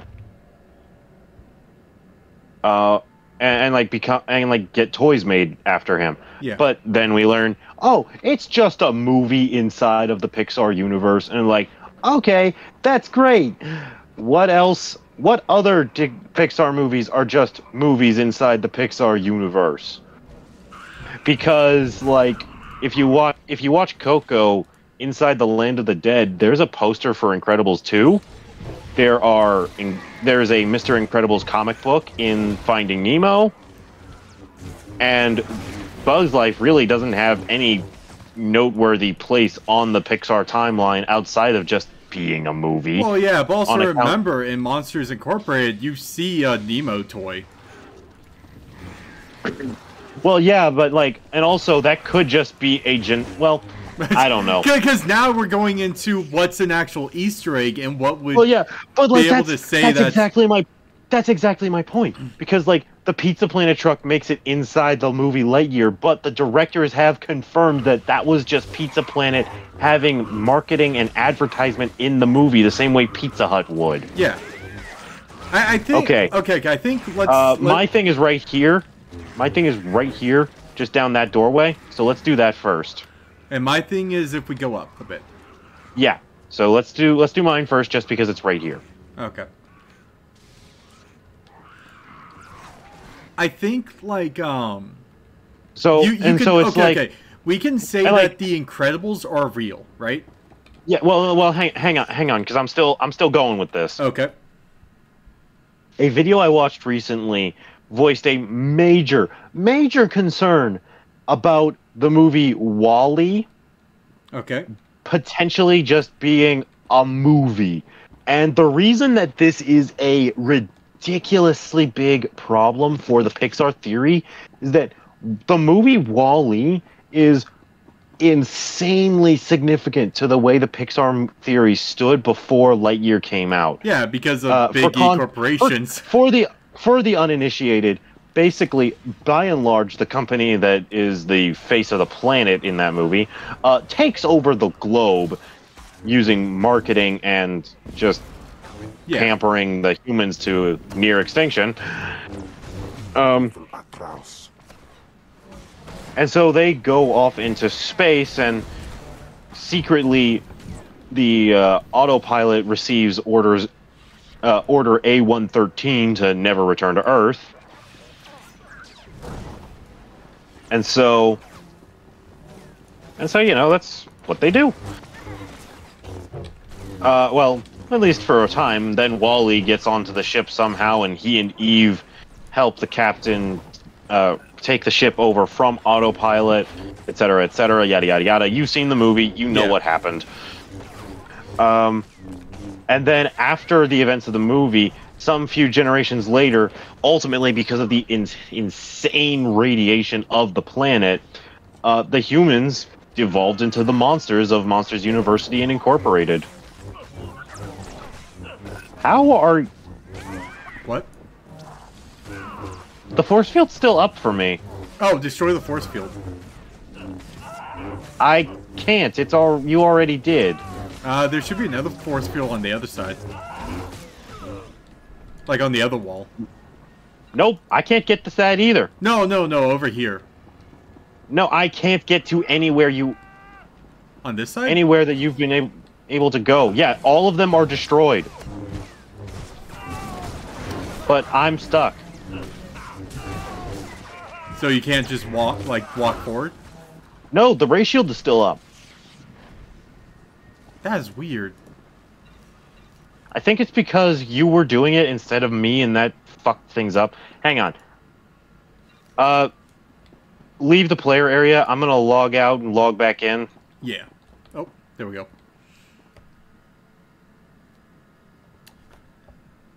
Wait, but the theory is the radiation caused the humans to evolve into the monsters, yeah. And the whole thing with the doors into the human world, time travel. That makes no sense.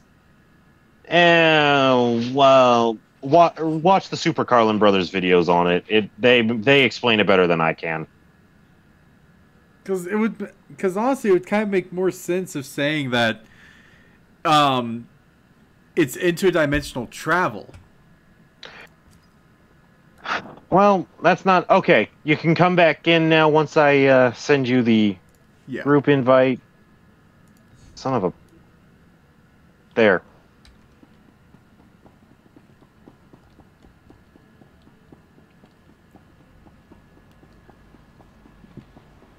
Yeah, I don't know what happened that first time. Anyways, but yeah, and so, like... the reason that they're worried about WALL-E being a movie is because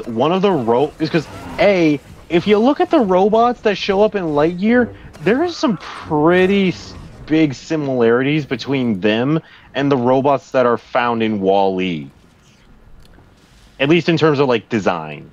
I mean, what you could one of the robots. Hang on. Also, one of the robots is from WALL-E.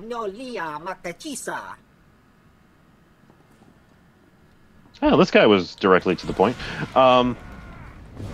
One of the robots in WALL-E is a statue in Lightyear. Inside Commander Burnside's office.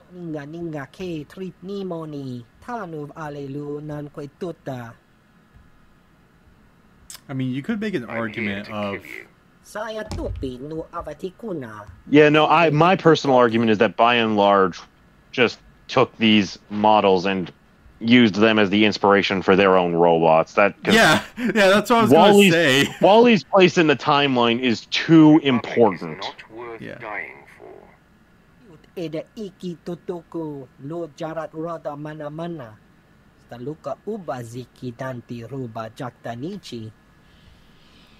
The power reactor will self-destruct in 5 minutes.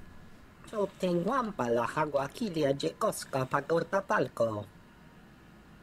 just kill you and hunt for Minsk later. This guy is spineless.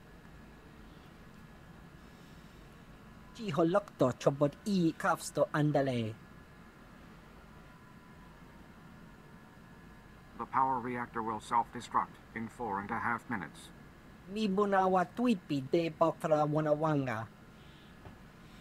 It's already too late for you.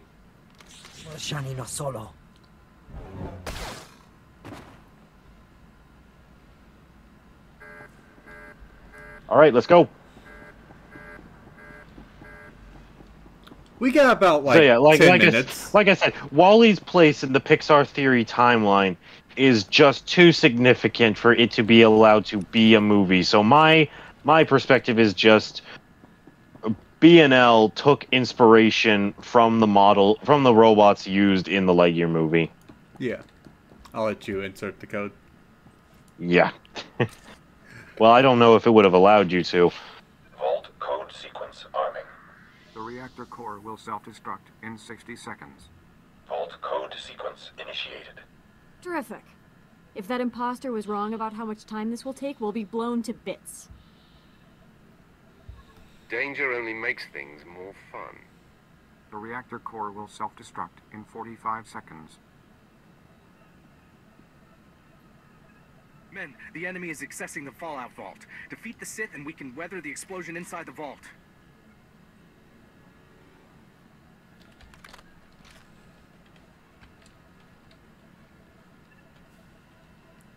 At least we won't be twiddling our thumbs. More fools to the slaughter.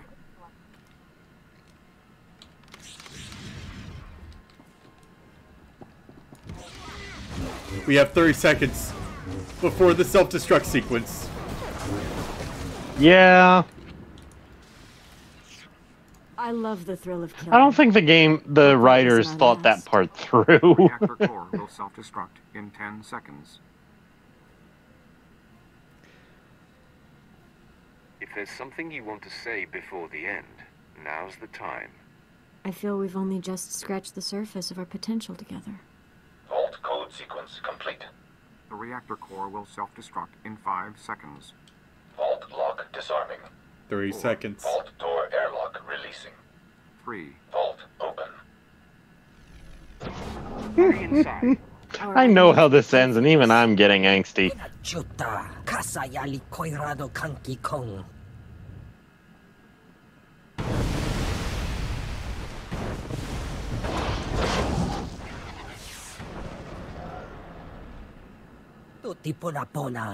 Ah, the real General Minced.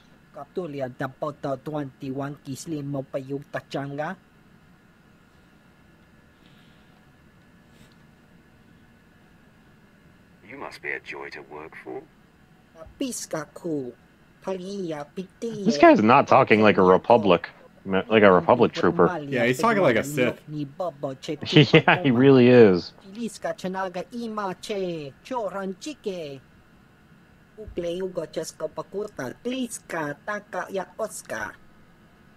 Guess killing you will have to be my consolation.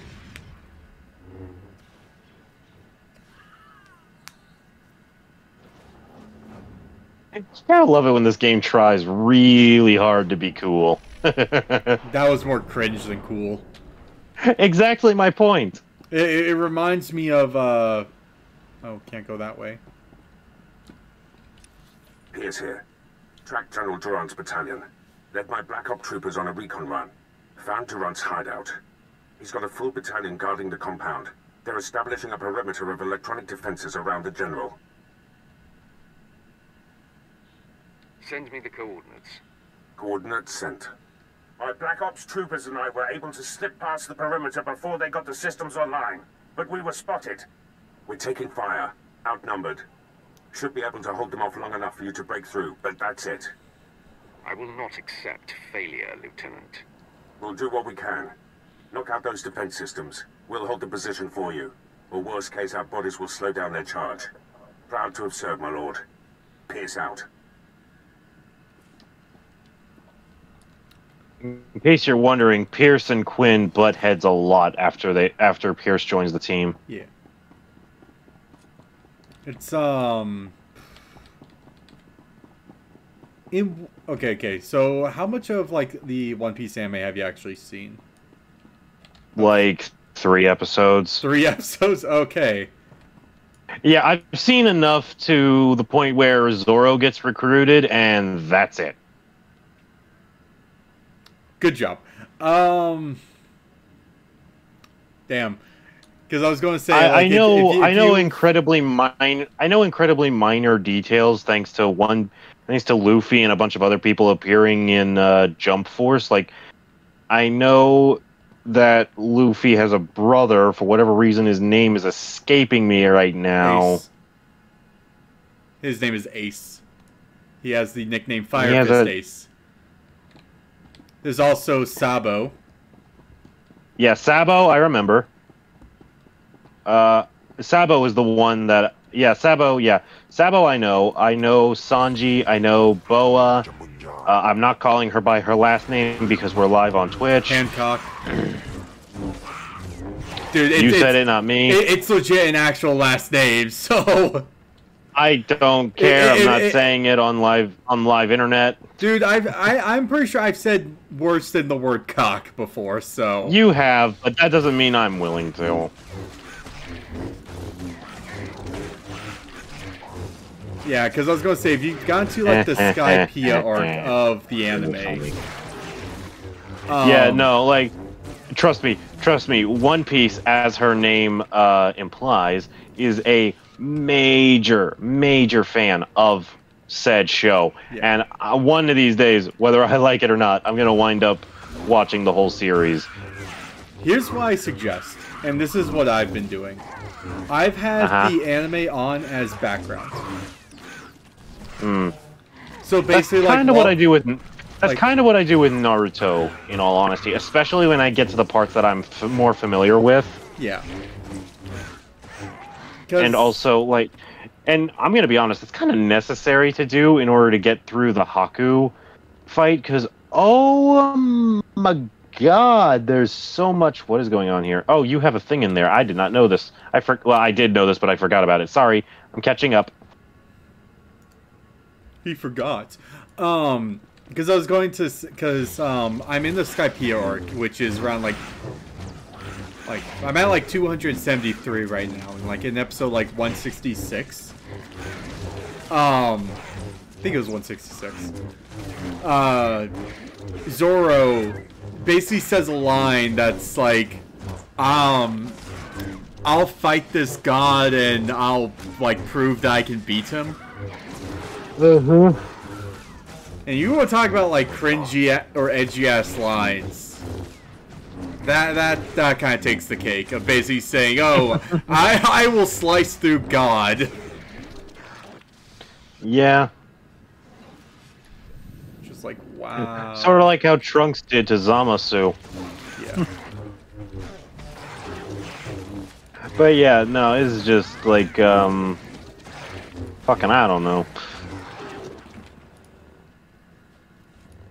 I will say,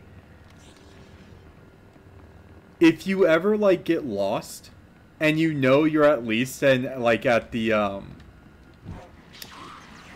crocodile arc. Well, if I get lost, I am sure that One Piece will be able to help me figure things out. Yeah. Because what I did was, like, I've always gone to episode 100. Like, if I ever try to go from start to finish, I always have stopped at episode 100 for some reason. Then I just decide, you know what, fuck it. I'm going to start at episode 100 instead. Yeah. Because I've seen, like, the first 100 episodes so many times, I'm just at that point of, okay.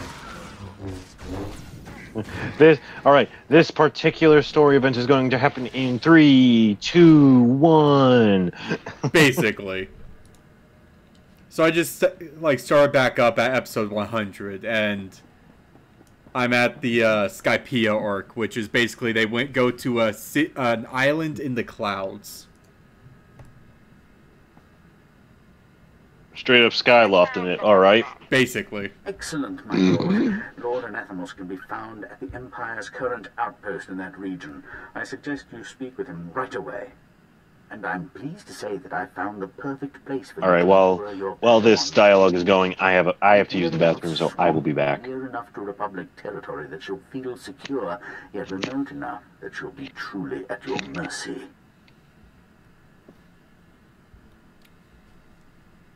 Are you angling for some sort of prize here? Certainly not. My duty is to serve. Have Lord Anathemos's assassins drive the girl to this spot, and then secure yourself a hollow communicator from a nearby Republic soldier. Once the trap is sprung, you can call on a Republic frequency and offer help. Good luck.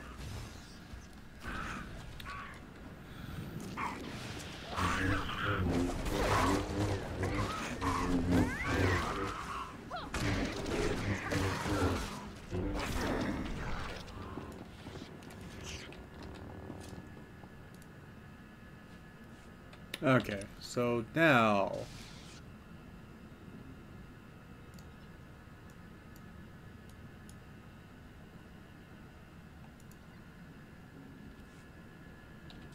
Let's see, when we go out here...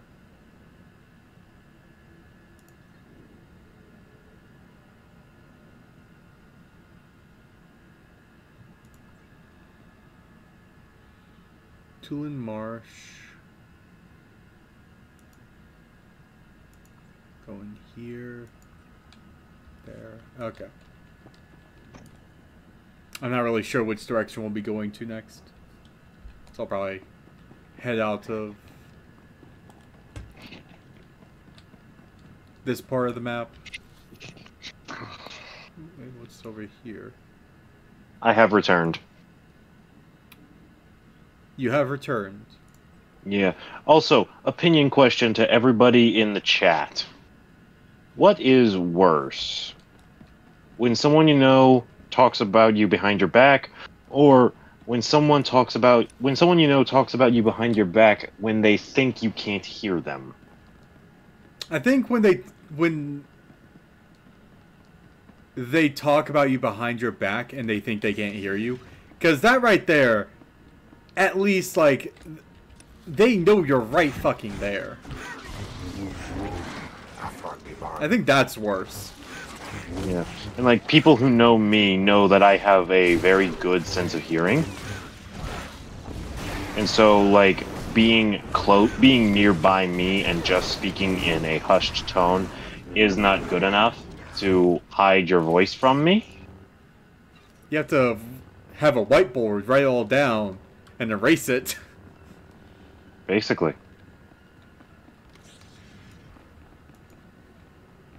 So yeah, I just wanted that little food for thought to enter people's minds. Like, I will say sometimes I do talk about people, but that's more or less of I don't know how to actually confront people about issues, so I look towards other people to help me. Yeah, no, like I get how and why you do it. Yeah. And sometimes when I talk about someone behind their back, I don't do it to like specifically be mean. It's more or less of you rarely do it to be mean. Yeah, like, I never really do it to be mean. The only time I do it to be mean is if I actually dislike a person. Yeah. One example that comes to mind was one of your professors in a few semesters ago. Oh, yeah, no, fuck that professor. Fuck him in particular. Yeah, he was the one that I think you and the entire class rallied together to speak up against. Yeah, because it was like... Which is still one of the coolest stories I've ever heard. He never fucking taught us in class, honestly. Like, it started, like, beginning of COVID, so, like, we'll give, like, a pass to, like, any of the, like, because we did, online semester. So we'll give a pass to, it was a difficult transition for some. Yeah. So, like, we can give a pass on that.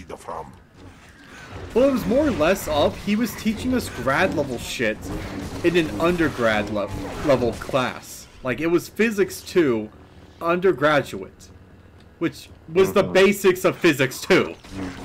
Of, like, learning the basics and shit. But he was, like, primarily focusing on, like, grad level stuff. They never actually taught us how And to then do you guys- anything he wanted. Yeah. Then you guys banded together, got evidence against him, sent it to the dean, and he just feared you for the rest of the term. He didn't even fear us. He still did the same shit. Like nothing he quote unquote taught us in class. Go north. I know. He never actually taught us like what was needed. Yeah, on no, the exams. nothing stuck. Yeah. And like I'll be 100% honest, I don't really give a shit if like the school somehow comes onto this. We had a Discord group, and yes, we would talk shit about the professor in the Discord group, but we would also use the Discord group to work together to try and figure the stuff out. Yeah. Frankly, I think that's something that more college students need to do. Not because their college professors are crappy. In fact, I very much hope that that's not the case. But just, helping each other figure stuff out that's difficult, especially in classes like physics and calculus. Yeah, and like we had to fucking do it during the exams because nothing he taught us made any sense. Yeah, for the exams worked.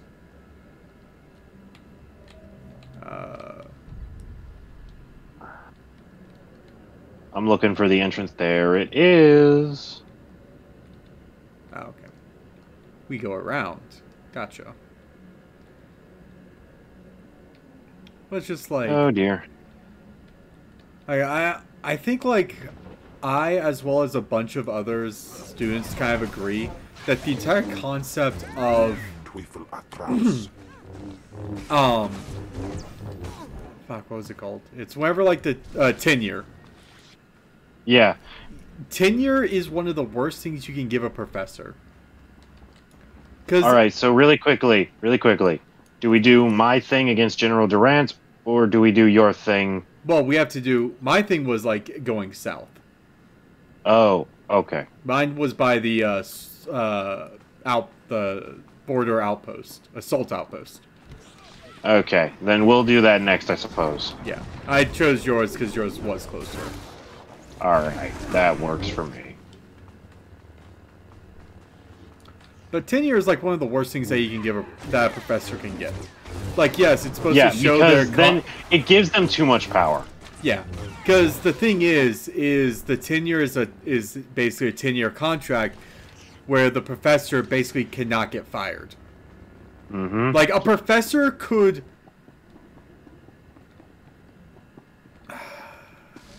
I was about to give an example, but no, I think they can get fired. Because I was about to say, a professor could have sex with a student in the middle of class and not get fired, but I'm pretty sure they could get fired for that.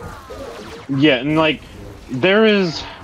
Forgive me for being just a tad obscure. There is an episode of an older show called Boy Meets World. I like to think a lot of people know this show. Yeah. Haven't actually seen all of it. Yeah, same. There is an episode kind of later into the show after Cory and Topanga are at least engaged. I don't remember if they're married yet or not. Yeah. They're in class and the professor is like dishing out hypotheticals and like, Mr. Matthews, Cory for the uninitiated, what if, say, you get hit by a bus and die? Who's going to watch after Topanga? That pretty much is the setup for how the rest of the episode is going to go. Yeah. It's just the professor making these advances, incredibly inappropriate ones, on Topanga. She's clearly not happy with it. He does not care. And eventually he aggroes Cory to the point where Cory attacks the professor, and it turns into this entire court of law-esque situation. Mm-hmm. And, like, the professor is smug as fuck during the entire process because he thinks himself untouchable. Yeah. That's the issue with tenure. Basically makes a teacher untouchable, where they could basically spend the entire semester not teaching anything, and they can't get fired because in the school's eyes, that contract is infallible. Like, the school can't do anything because of the contract. Yeah. And the thing is, I don't mind the contract, but it has to be fallible. Yeah. Basically, it's like, if enough students, like, start, like, complaining about, like, the professor, they should be Right. able to, Pearce here. like, basically, Take Francis schools out. say, like, We're yeah, on the we're move. going to take away your Lost a tenure. third of my men, but we're hitting them 10 to Yeah. 1. It's still too many. I'll try to rally the men, hold the enemy off. Or as long at as I the can. very least, say like we're freezing your tenure. Yeah. Like not taking it away, but just kind of like suspending it. You know? Oh no, take it away because if they take it away, Well, no, that no. Like allow taking it away to be an option, but like kind of give it like a strike 1, strike 2, strike 3, you're out system. You know? Yeah. Because I hate professors like that, but don't make it be ultimatums. No, make it an ultimatum. Make it basically be a like they can defend themselves and they can basically Yeah, but like talk what if a professor does something like that would result in their losing their tenure, and they did it by accident, like they didn't realize they were doing it. Oh no, like, no, that's a different situation. No, that's why you have like you give you give them a chance to kind of defend themselves, basically talk about what. Yeah, went exactly. wrong.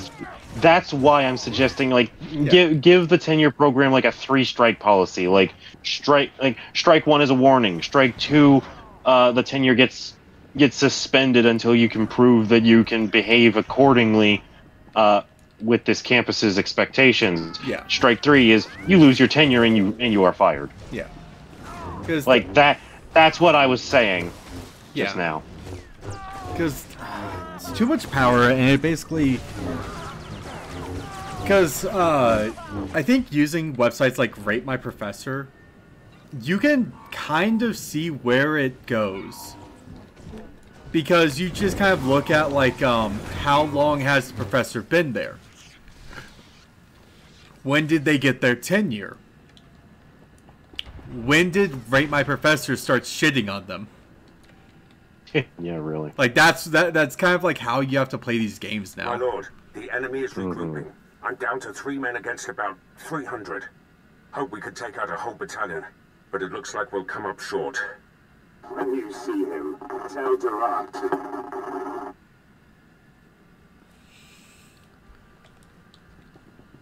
I don't know if you saw any of that. I did. He was on his knee, and he was like, I'm about to die. Let's do this.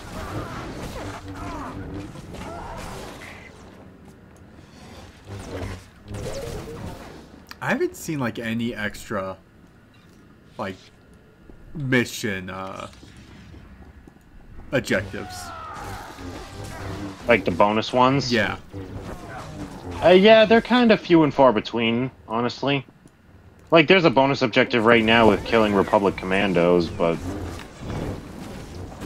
as the name implies, they're all optional, so they don't really get much spotlight time. Well, I mean, like even whenever I was in but the. if you're talking about proper side quests, you're just not looking hard enough. Oh no, I am talking about like the bonus objective stuff for the missions. Yeah, no, the bonus objectives don't show up as oftenly as you might think. They showed up a lot during the tutorial, mostly just to give the player extra experience points to help them get in the groove quickly. Yeah. But, you know, once you leave Korriban, you don't really... You've got enough experience to the point where you don't really need it. Like, go out of your way for this if you want to, but it's not going to hurt you if you decide to pass it up. Yeah. And honestly, more often than not, I choose to just ignore the bonuses. Oh, hey, look, he's alive. My lord, he's the last of his I spent squad. all my ammunition and I'm down to my last med pack. But Durant's battalion is down. So is the rest of my unit. Never seen men stare death in the face and fight more bravely. They did their job. Now the enemy is mine. General Durant and his guards have retreated inside the compound. Proud I ushered you to the doorstep. So these are 4 out of 6 of the Republic's best, brightest, and strongest. And I have already killed 2 of them, and I am at the doorstep of a 3rd. Fun.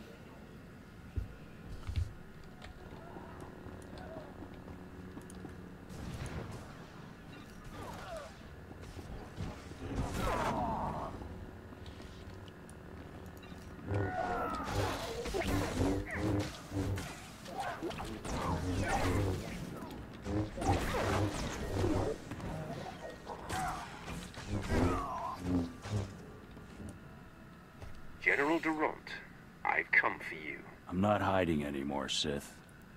We delayed you long enough to achieve success. We've stabilized the Sea and Tide cells. Now, the Republic has a new power source that gives us the advantage in this war. Your Siantite cells can't be so powerful. You have no idea. General Frelka and General Mint's sacrifices won't be in vain. This blaster is the prototype, powered by the smallest Sea and Tide battery. You're about to see just how lethal it is. Everyone, attack.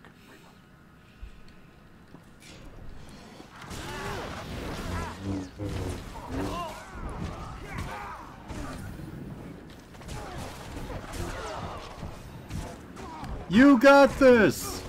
You got this! You will not defeat General Ferrer. You wasted your life. I will crush everything you have built. Then I die, a broken man for the Republic. So now we take those Scientide cells and give them to the Empire. Well, we technically only have access to one that was in the guy's blaster, but yeah, essentially. Needed to tap you. They could theoretically reverse engineer it. I updated him. I have him and Moff Herden on Hollow for you. Patch them through immediately. Will do. Apprentice, your progress has been conveyed to me, and I've been briefed on the search for General Ferrer. Moff Herden informs me that Ferrer has relocated all of the Republic's forces on Terrace to protect his command center at the Republic stronghold. We have his attention, and he's worried. A frightened enemy can be the most dangerous. This assault will take all our firepower. I've summoned your crew to the base. They will all be utilized. I really like this mission. Moff Herden that you are commandeering the entirety of his forces. Yes, Moff Herden doesn't like There are that. yours to command, my lord. Nice to see you know your place, Imperial. I found the Moff to be extremely eager to accommodate. Rendezvous with Herden, Pierce, and your crew at the Imperial base. There is much planning to do. Be swift.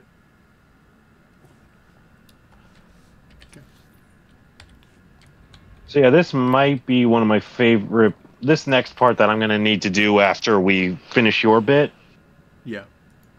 Let's fast is travel probably to my the border assault speeder. Border assault. Hang on.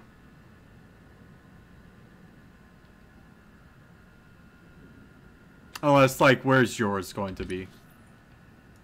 No, don't worry about mine right now. We're focusing on you.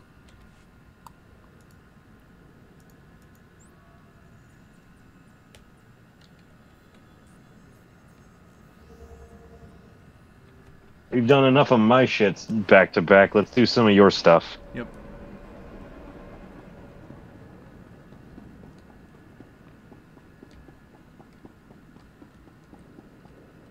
Okay.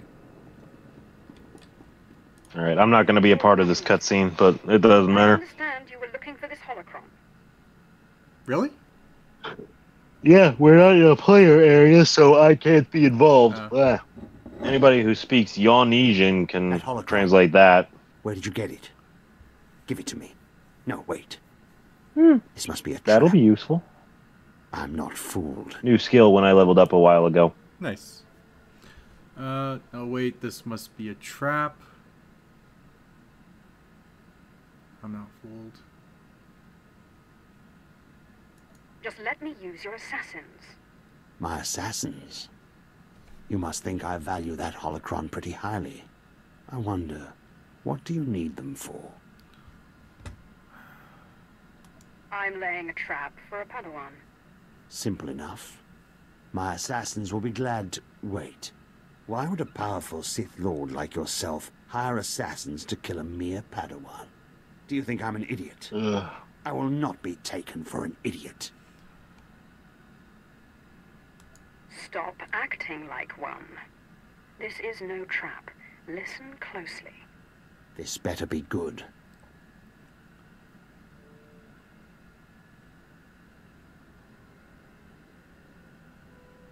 I see. So my assassins flush this Padawan out, and then you play the hero. You'll be using some manner of mind trick, I trust. So be it. Now, give me the holocron.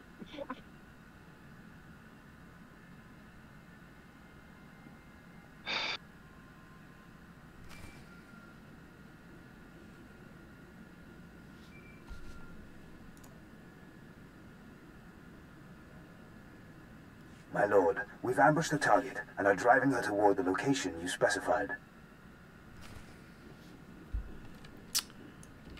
Now...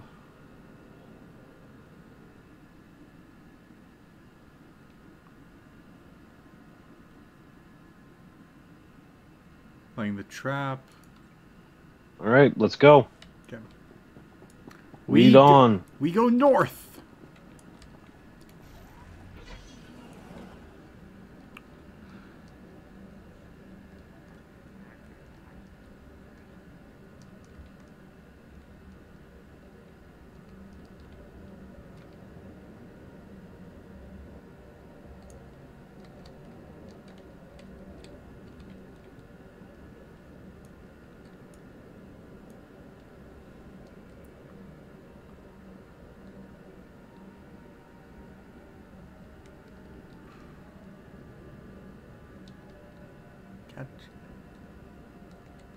So yeah, I finally started working on the script for my very first proper YouTube video. I'm kind of looking forward to doing that.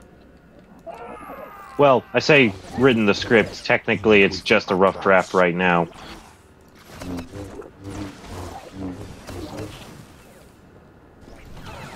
It's likely going to go through changes because, like, I haven't even actually gotten gameplay footage for the game that I want to talk about yet. So, there is still that to do. Yeah.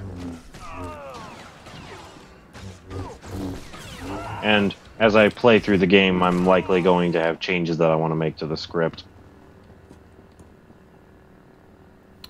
So, loot a Republican holocron. I think we can find that from a chest, though I'm not sure.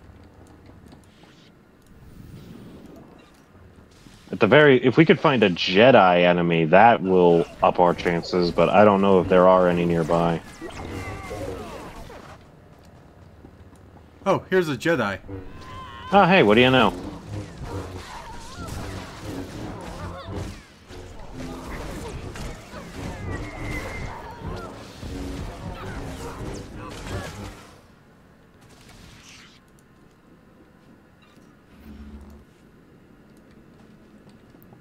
Nope.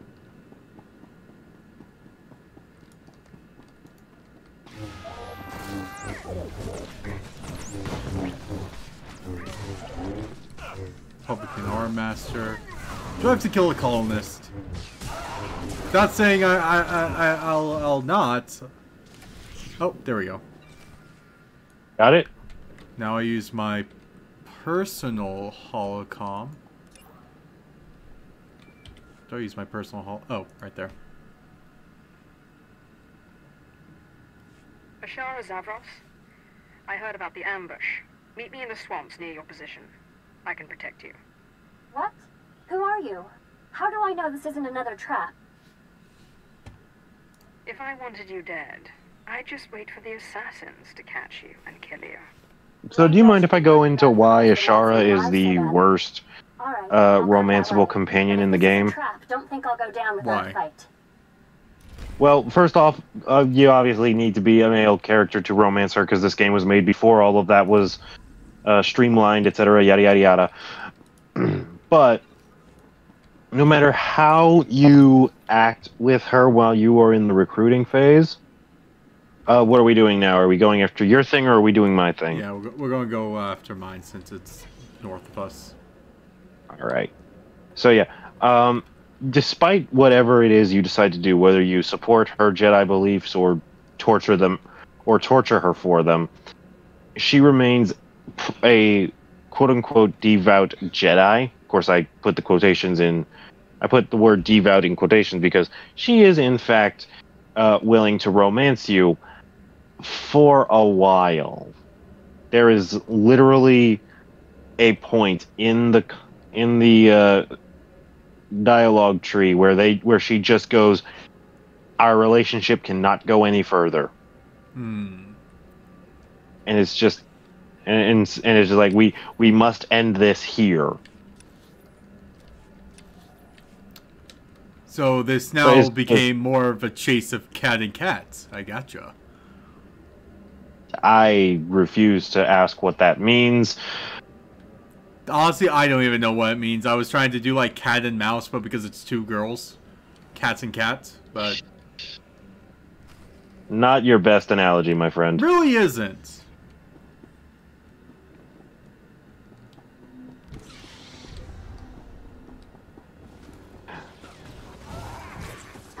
But yeah, basically, no matter how you try, Ashara cannot be truly romanced.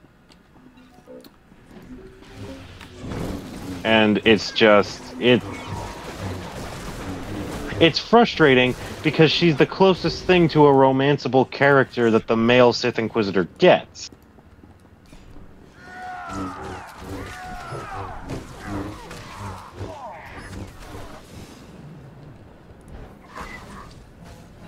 So it's like, one of these days I'm going to replay the Inquisitor storyline, and I am just going to be absolutely cruel to Ashara. I was polite to her the first time because I thought, they're just internet rumors. They're not. I mean, if I'm mean enough, I could make her love the insults. I should have known this was some kind of trap. I don't think You it don't works really that intend way, to but protect me okay, against try. your own people.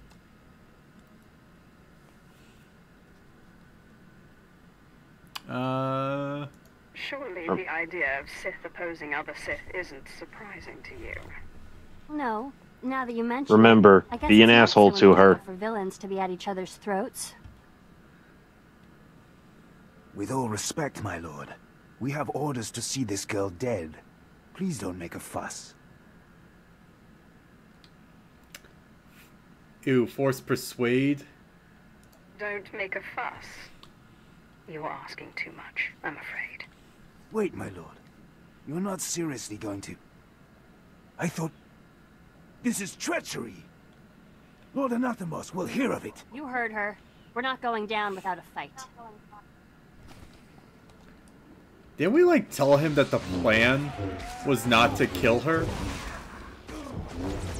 Well, all that Sith knows is that we're standing in their way.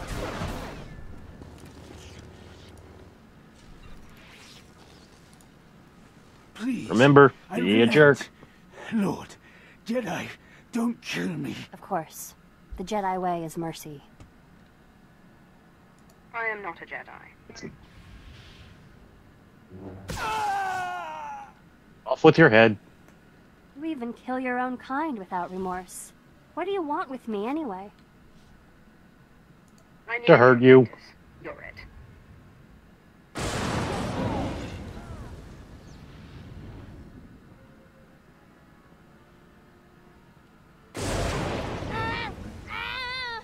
I won't do it. I won't help you.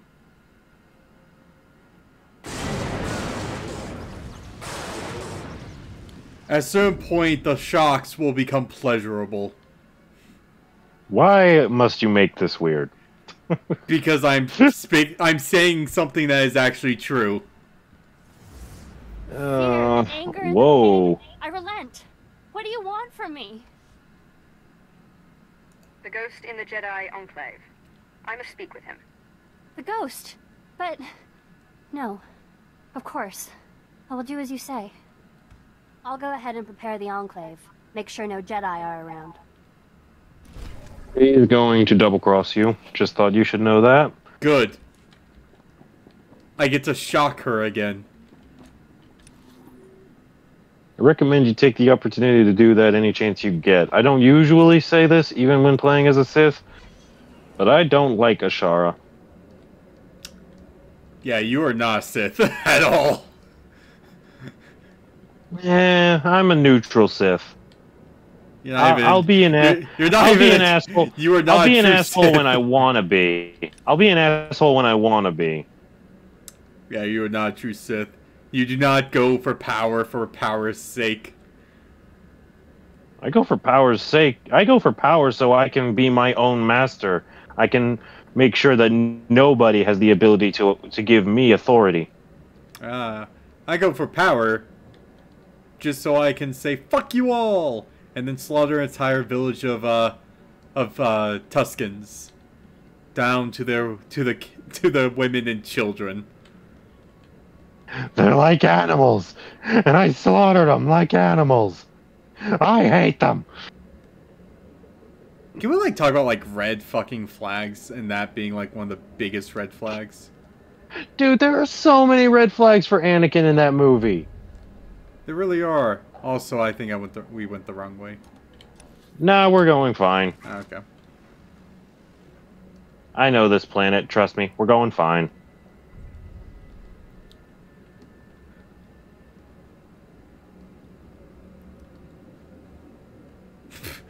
I will say there, like... We want to get to the speeder taxi, though. Yeah, I think it's... Yeah, going up. This way.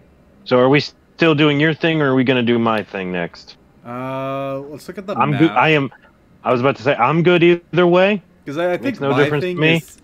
Yeah, my thing is, like, in the area, too. Well, no, your thing is a bit further north than mine. True. So it's your call. Let's see.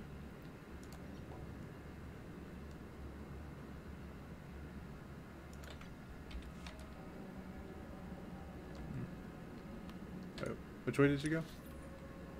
I lost you. I'm over here by the speeder. Ah, okay. Alright, my thing is telling me to go to Crater Command Base Speeder. I don't know if yours will tell you any different.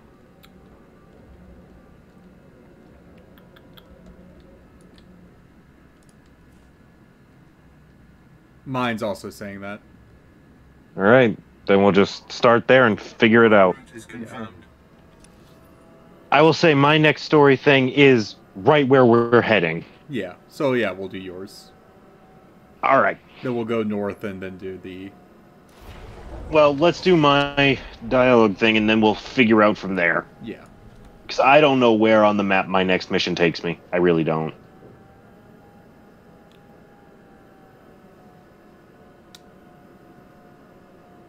Okay, so some people don't like the Lego Star Wars like shows because like they're too childish and they make too much of jokes on the They make too honestly, that's what lost me. They make too many jokes. Like, I don't mind jokes in a Lego thing. That's what you should expect. But they kind of went a little far with. They kind of went a little ham heavy with it. Yeah. Well, one of the jokes that I always find to be one of like the funniest ones is damn it, what's the name of the guy who owned Anakin? Watto. So it was basically in the Phantom This was when Menace. Vader and Watto met on Tatooine in that one weirdo episode, right? No. Of the essence. No? Lieutenant Okay. Pierce, Because that one I found amusing. Apprentice up to speed on our enemy's No, this one was Yes, my lord. It's All right, I'll say it hang after on. this. Yeah. General Ferrer, the War Trust's most senior member, is garrisoned in a fortified wing of the Republic's main base. He's got a huge army protecting him. More reinforcements on the way. We're outnumbered 8-1. My lord, the lieutenant's statistics are inexact, but the general thrust is sound. The numbers favor Ferrer, but there are ways around that. If you have a plan, let's hear it.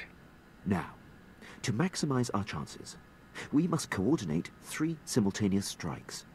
One will destroy the base's power station. Another will sabotage its spaceport force field to thwart any reinforcements. And the last will force the conscripted regiments of Ferrer's army to flee. What do these strikes entail? The details will be forthcoming, Apprentice, but I do not need to hear them. Queen will coordinate from the base, and you will lead the frontline offensive. Beyond that, decide how to assign your men. Goodbye. Yeah, this is where I I'm the actually best choice like for it. frontline work. You need a soldier. I disagree.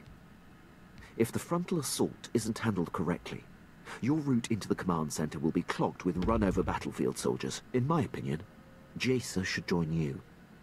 She can use her power to see into the hearts of the enemy and identify the insecure ranks. I want Jace's insights on the battlefield. Very good, my lord. That leaves Pierce and Vet to handle the power station demolition and the spaceport sabotage. If the traps and mines that protect the power station aren't circumvented in time, you'll be under constant turret fire inside the Republic base. Vet, clear the way so the power station can be destroyed. Child's play. Unless Pierce can lock the spaceport force field in time, you'll face Ferrer's reinforcements inside the base. Don't worry about me, Captain. Assaults have been assigned, my lord. Like I said, those two like to butt heads. Invade General Ferrer's command center at will. I can tell. Let's get this war started. My lord, any final words for the troops? Today, we fight as one. I believe in every one of you. Join me in victory. If that doesn't inspire, nothing will. Good luck, my lord.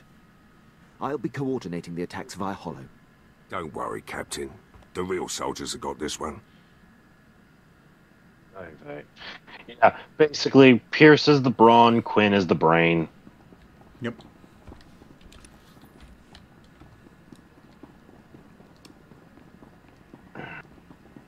What was I going to say? Oh yeah, okay. Something. So it was. So you remember whenever Anakin or Qui-Gon is basically saying like, you're very special. I've never seen anyone with a greater grasp of the Force than you, or something like that. Let's do your thing next and continue. Yeah. Basically, in the background, as like Qui-Gon's giving the entire thing of like, come and become a Jedi. We will train you, and you will become like a lot stronger. You will never be a. You won't. Yeah, be a you will slave learn again. the ways of the Force, etc. Blah yada hoo ha. Yeah. So. First, I'm gonna kill this thing. Why not? It was in the background. Grudo, not Grudo. Grudo's the one who shot second. Guado. Also, it's Greedo. Greedo's the one who shot second. I'm bad with names. Yes, you are. Think we can go, if we can go around this way? I'm just following you on this one, man. I'm gonna see how well you've learned the maps. Well, the map isn't really filled, so... Yeah. You go ahead, I'll catch up. Yeah. Just making sure these guys don't shoot you down like so many other squads have done so. Yeah. And it was basically in the back. He's just like, red flags for sale.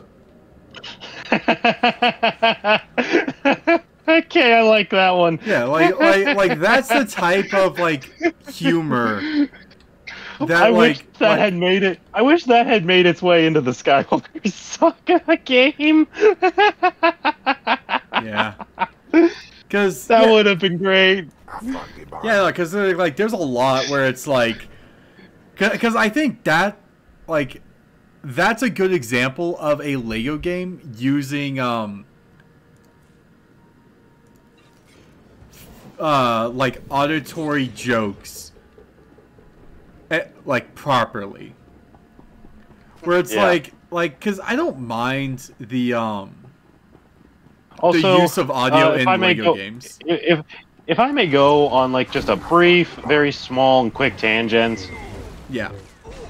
I think the Lego games were funnier back before they all had voice acting. Oh yeah, no, like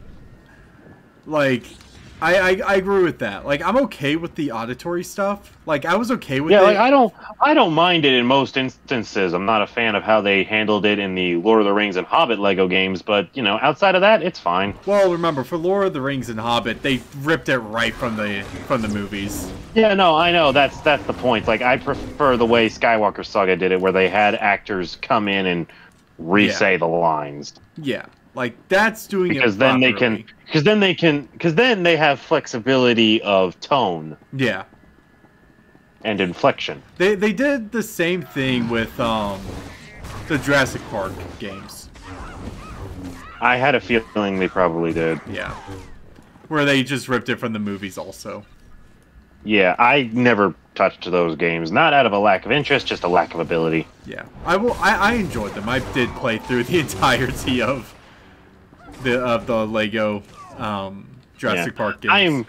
I'm consistently debating with myself whether or not I want the Lego Incredibles game.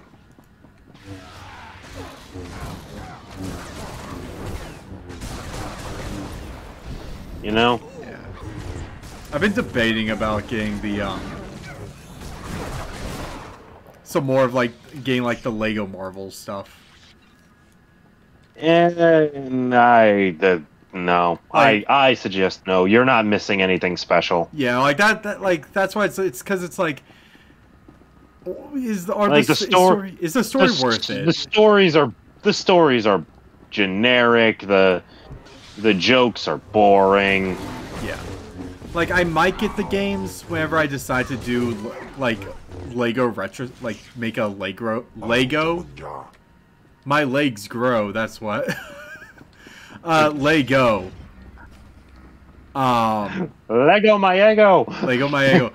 No, make a a Lego retrospective series where I go back through every Lego game that's using an already established IP. Call it the Lego Spective. I couldn't do what you said. I just couldn't. I basically replay the entire right game to tell us, Ashara. and do The Jedi and get the Enclave is no 100% place for it. Sith, and this one gives me an uneasy All right, feeling. hang on. Let's. Blame it on my misspent youth. This is not a flippant matter. I won't have dark side rituals performed in this enclave.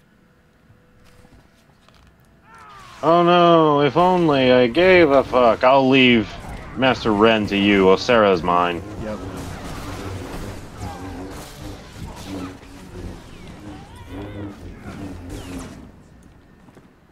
Hey, look, they're dead.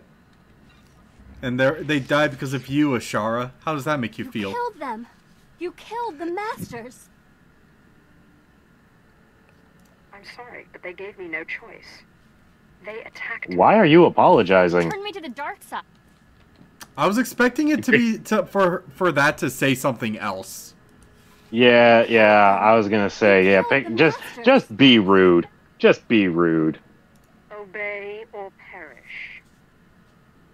Because I wanted it to be more or less of, it was Like, self-defense. it's your fault that they're dead. Yeah, like that's what I was expecting it to say. Like the fact that you betrayed me. Child, I thought I told you never to summon me again. Excellent. Truly remarkable. My lord, you are utterly Like I said, it's a good thing you hated this guy really quickly. Jedi for us. If this is what I think it is, know that I don't take kindly to betrayal. I'm sorry it had to end this way, but you are dead, and Darth Thanaton made a better offer. He's made me a lord. Unfortunately, he's also... You're not even a Sith. To be executed. My regrets. I've got his guards. Yeah, he's using a fucking blaster. Yeah, he's not a Sith. Yeah. Lord my ass. Lord of my ass. Disgusting. Pot meat kettle. I warned you not to summon me again. I warned you to leave me in peace. To keep your Jedi away from my grave. Please, I'm sorry. This Sith needed to speak with you. Your apology is worthless. You must die.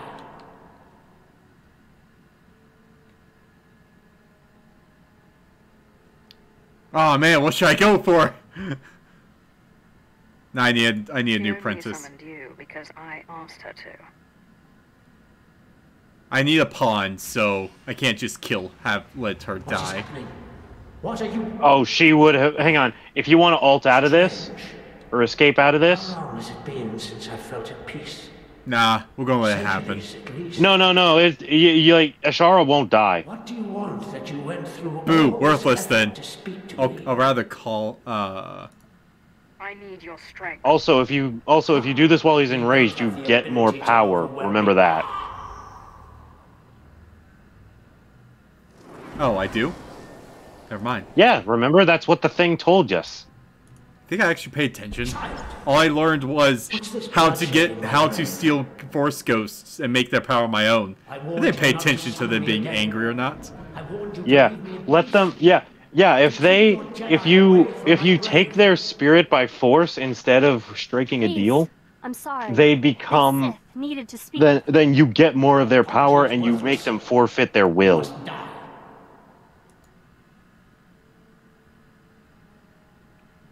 Wait! Please don't kill me! Don't let him kill me! I'll do whatever you say. See? This is why you do. Ah, okay. Whatever you say. It's that easy. Okay. Now you're not striking any deals and you're just doing this to him the hard way. Strange. How long has it been since I felt at peace? Centuries, at least. You're welcome. What do you want that you went through? Yeah, the game wasn't going to kill Ashara off when she's supposed to be a main companion for the game. True. At least not yet. In the expansion, some companions can and most likely will die, but at this point in the game, it's not possible. Yeah. I've played through all of the stories, and I know they don't kill they don't let noteworthy characters die off during the main storyline. I took the power that was rightfully mine. What happens now? Remember, be a jerk. I am your master now. I don't know. I guess I can't return to the Jedi after this, can I? Fine, I'll come. Wardahai Wistai Rojans. Alright. Alrighty. Now I believe that's it for you. Yeah, I go back to the ship center. Alright. So now we just go and deal with General Ferrer, and I believe that'll be it for me. Yep. Let's fast travel back to the Krayer command base. Yeah, good idea. Where the fuck are we on this damn thing?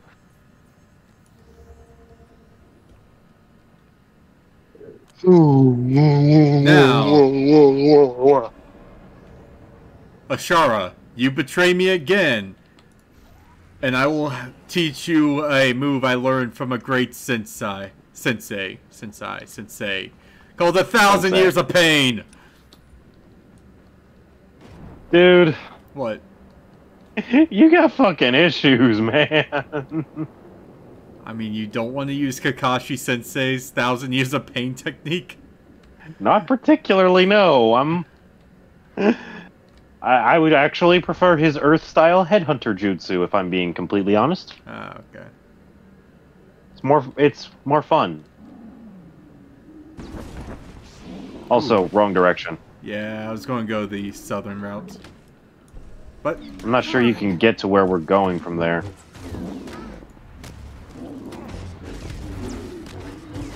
We'll see. I'm going to kill these vicious Shaw claws. Yeah, well, do what you do, man. I'll meet up with you in front of the player area. Yep.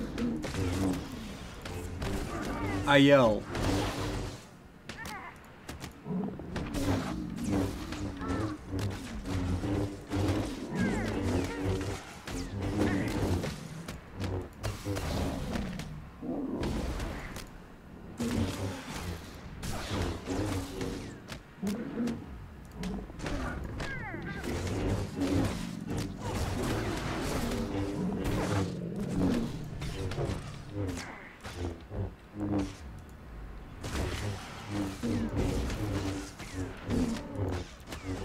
My new Padawan is already making me very upset. Don't care if she's set Why to is that? heal. I don't care if she's set to heal. She should be actively attacking. She should be able to do 2 things at once.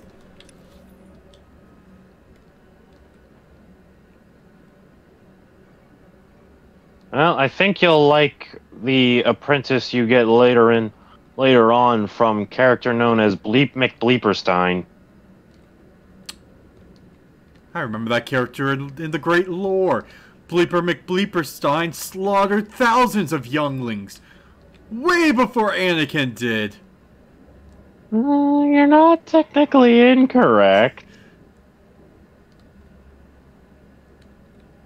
For people who don't know otherwise, obviously I'm bullshitting. I just don't want to reveal the name, as it's someone that I want him to discover in time. It won't be much longer in the story, I don't think. Alright, I'm waiting for you just inside the base. Yep. Wow. Are you sure you'll be alright?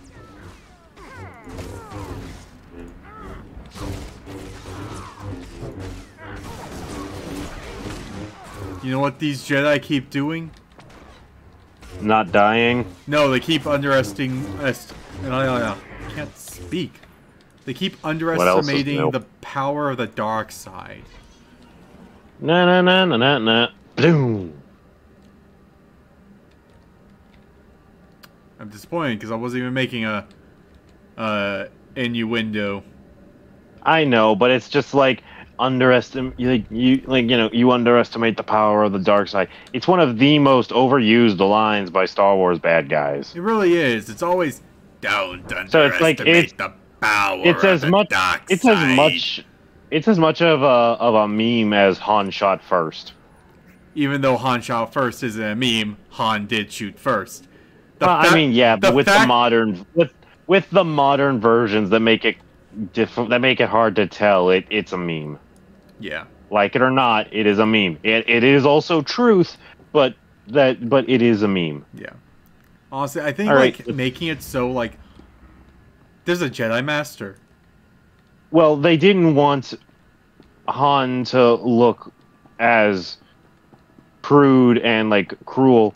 All right, come on into the player area. Yep. All right.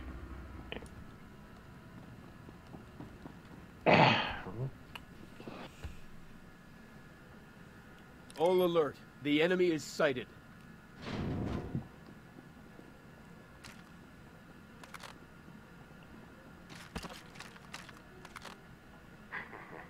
Sith, you are massively outnumbered.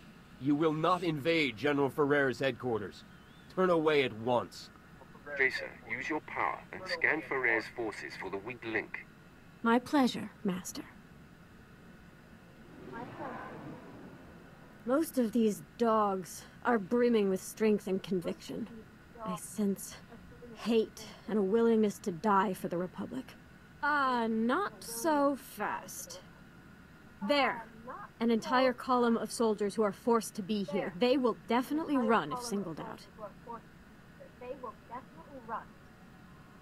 Lead the assault against the conscripts, Jason. Make them flee. Thank you, Master. Men, attack with me! I gotta let my apprentice have some of the fun. Conscripted scum. We still have numbers. It's the best way to learn. Deal with the troops. The major is mine. Yep. I have this.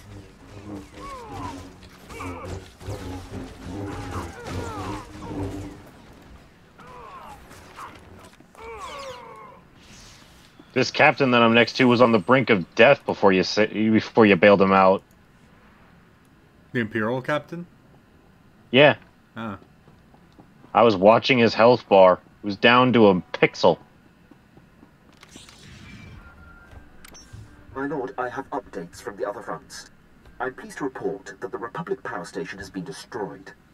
Vet went through their traps like they were infant toys. From her report, I doubt anyone else could have achieved it. You were right in assigning her to strike the power station. I will reward her for a job well done. Can be a very valuable asset. With the base security systems down, you'll endure no automatic turret fire on our way to Ferrer's command center. On the other front, Lieutenant Pierce was able to sabotage and lock the Republic spaceport force field controls. Pierce has proven himself up to every assignment. The credit is yours for identifying his strengths. Still, Oh, the wow. General's elite guard clogs the way to the command center. They are quite formidable. There's nothing I can't handle. I have great faith in that. There's no time to lose, my lord. Ferrer's command center awaits. Good luck.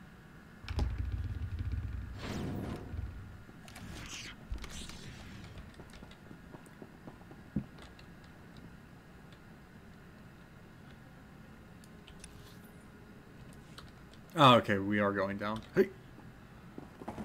Hey. All right. You want to go straight ahead, or do you want to go right? They all die anyways, right? Yeah, one of us will go one direction, the other will go the other. I'll go right. All right, I'll go straight.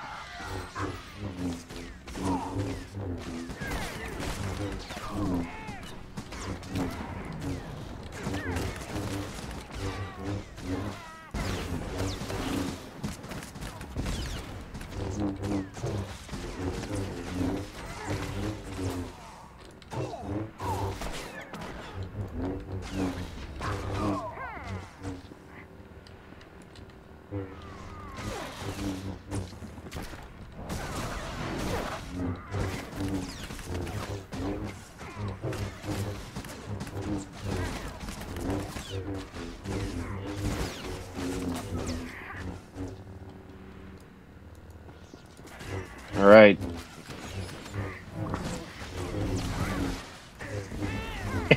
I avoided fall damage by going into a force leap mid-jump. Nah, break your ankles. Take the fall damage. Take it easy. Sith don't take fall damage.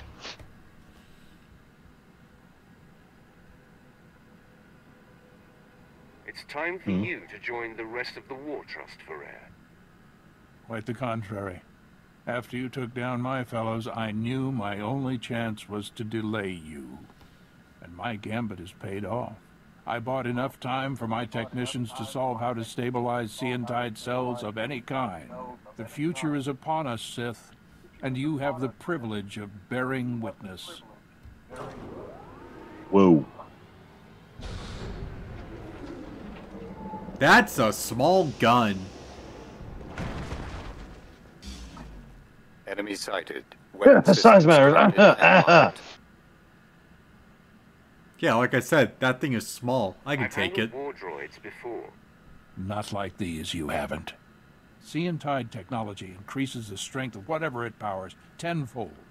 The Republic fleet and arsenal will make your weapons obsolete. The Empire will have no choice but to surrender, which you should do now. How about eye attack instead? Engaging all weapons.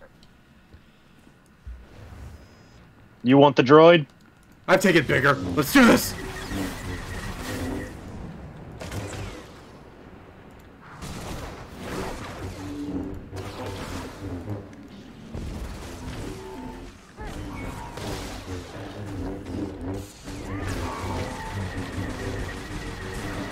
Hey! He was attacking you. I was the one attacking him. Remember, because of my guard skill, I supersede a lot of the aggro you give. Ah, okay. I can't believe it. All this work, all this death, for naught. I wish I could sit around and discuss where I went wrong. But a good leader always has an exit strategy. Yeah, running away like a bitch. Yeah, by the way, I knew you would have one of those. General. I thought you might try to run. This is the end for you, Ferrer. I surrender. I expect to be afforded the treatment promised to prisoners in the Treaty of Coruscant. Isn't that cute? In our report, You're not my prisoner. You're my victim. You resisted arrest, and we were forced to terminate you. That's my military report. Nice to see generals scream when they die, just like anyone else. Congratulations on the success of your mission. Taking down the War Trust is an incredible victory. It is clear you are the future of the Empire. Moff Harden sounds like Tarkin. Count me among your closest allies. I may call on you someday, Herden. Your unquestioned obedience will be expected. Well, yes, of course. You can count on that. As a show of support, I Am I, place though? Lieutenant Pierce under your command. He will be invaluable in your domination of the galaxy. I won't say why, but I have plenty of reason to doubt his loyalties. I mean, yeah, he's a Moff. You're meant for greater things, Lieutenant. With me, you will fulfill your destiny. You won't be disappointed. Lieutenant Fallin, I will brief you on how things work here when we are back on the ship. Can't wait. Oh, boy. And now you go back to your ship? Yep. Yep.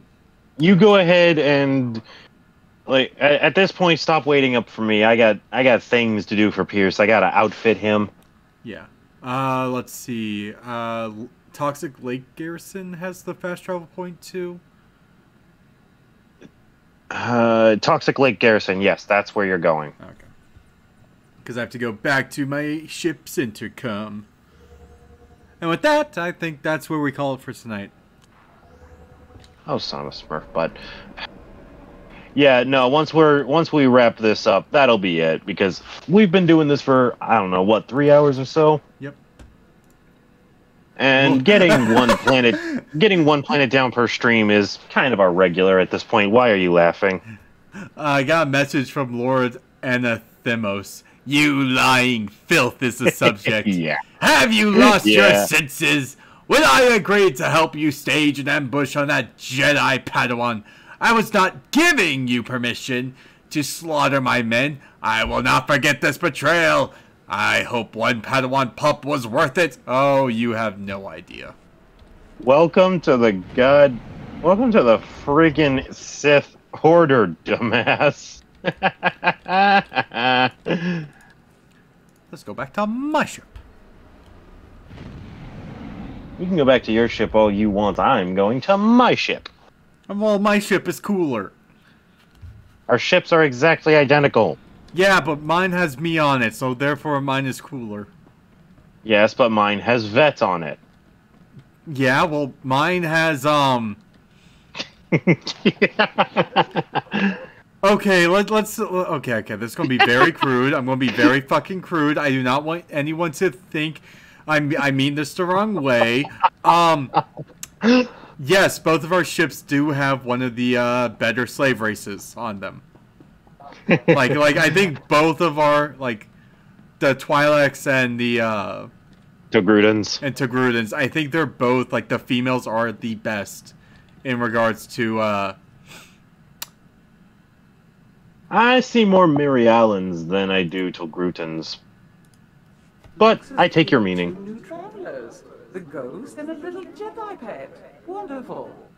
The pirate thinks he has another ghost story for us to investigate too. My lord, it's Carl, your apprentice. Corin's here with me. We don't have much time to talk. Thanaton tried to make us his. Claimed you were dead. We managed to free Drummond Cass, but his lords have been hounding us through every sector. You'd think he'd focus his efforts on me. We were part of Zash's power base. Apparently we need to be destroyed as well. Also, we might have taken something from him. Something to help you beat him. We can't talk about it here. If somebody's intercepting this, Thanaton will be at our throats. You better make this good. We wouldn't risk our lives for a trifle, my lord. Blast! Ship's hit! Emergency landing on Quesh! Hurry! If Thanaton kills your apprentices, he will appear very weak indeed. It looks like hunting ghosts will have to wait. Okay. So yeah, now just do the support conversations with everybody, and we'll call it a night. Yep. So what's the story, Sith? Seems like you know all about me, and I don't know nothing about you. You always a sicko, or did you just kind of fall into it like I did? Eh. The Empire enslaved my family, but they decided I was special, and made me Sith. Funny how those Sith work. I was an accountant on Moneyland when I decided I wanted a little more adventure. So I put a blaster to the head of the intergalactic banking clan and walked off with a few million credits. Been robbing and murdering ever since. How much of that story is true? Does it really matter? In 3 years, the Sky Princess took more cargo and harassed more Republic ships than half the Imperial fleet. I'm a liar and a thief and a murderer, but I'm good. Got vet flustered as much as One Piece.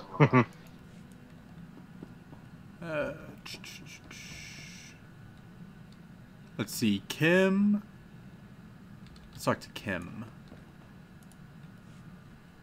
Jaus de ans alfrast If no you job. Diabulus afstop fara. We'll get rid of her at some point, Kim, I promise. Quite enough of you. Ay kagay wair papa fraujins ala pataik galakay in alama. How was I supposed to know what would happen? Jawarp, mi pane saiso, sum raitis. In piso se waitais bila presin kretai. In pise e wanata atragata injais.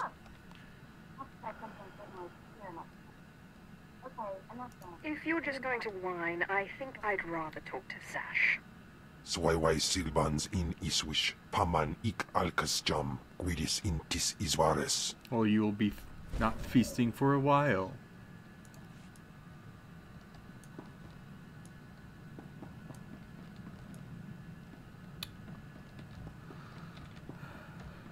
Let's just talk to the new girl.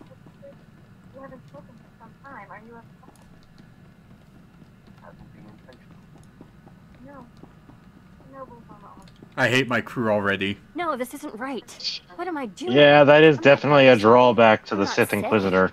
While their story is easily one of, if not the very best, the crew is suboptimal. Black and white. As a Jedi, I've sworn to end this war, even if I have to kill every Sith in the galaxy.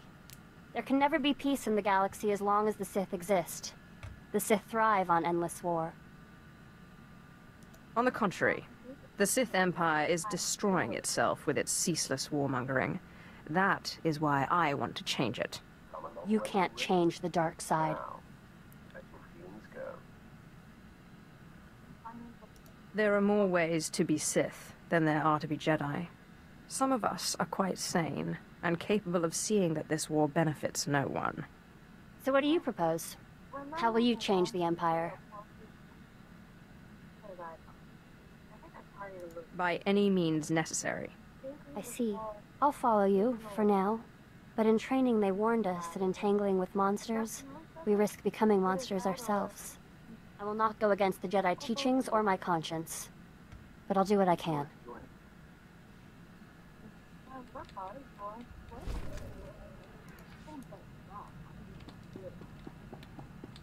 And guess there's gonna be a lot of talking to Tweedledum and Tweedledummer. Let's talk to Tweedledummer first. You know, you got a pretty nice ship. It's no Sky Princess. Do I want to know which one is which?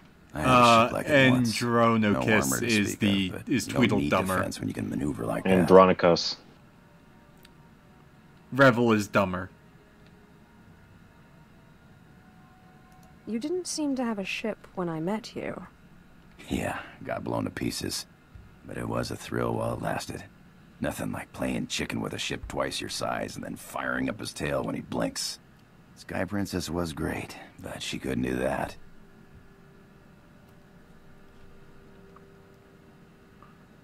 Would you like to fly the ship? How do you Sith say it? My lord, it would be an honor. You just tell me where you want to go.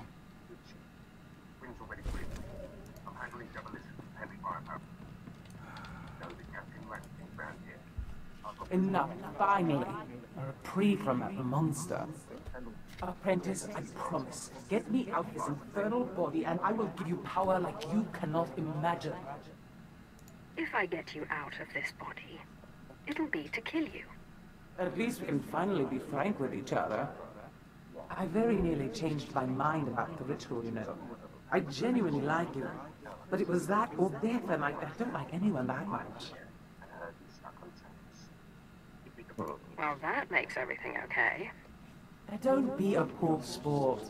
Surely you're used to how this works by now.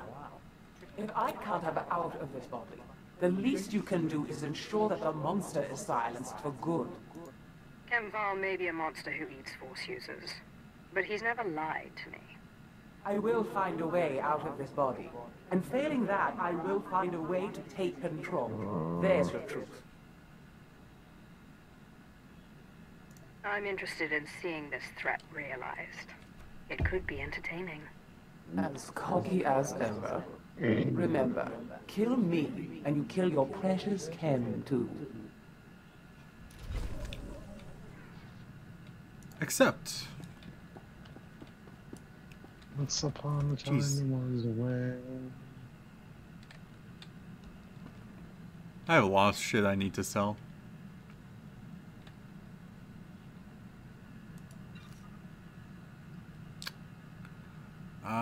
Any better lightsabers? Once upon a time it could be done. Medium. Adaptive doesn't have anything. How do I do this?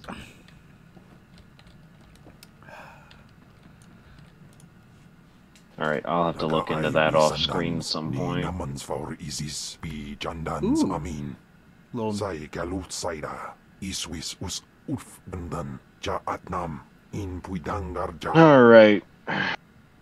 I wonder what it's an omen of.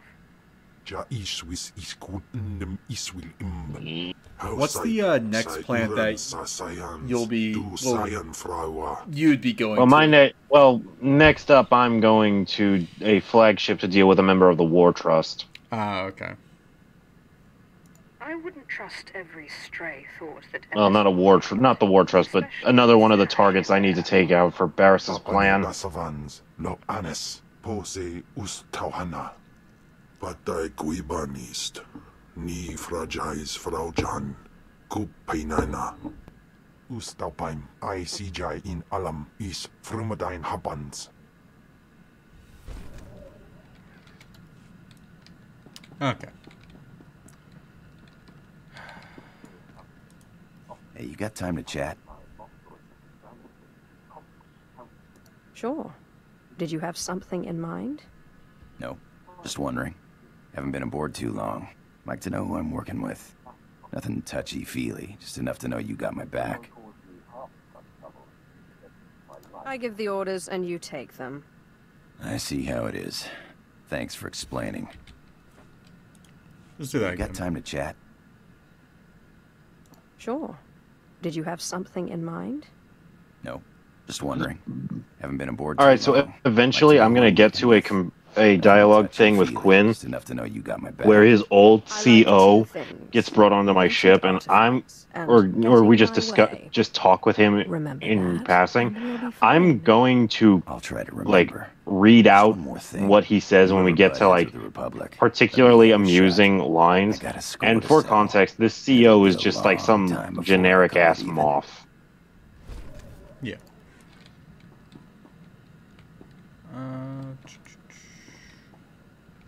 You're a fleet command.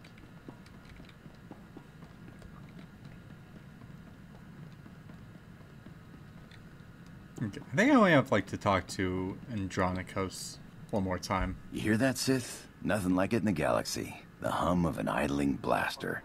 Potential energy right there. It's like waking up on your birthday wondering what you got. For a few minutes, it's anything. The whole galaxy. Alright, well, I'm done with all of my things. What do you call it?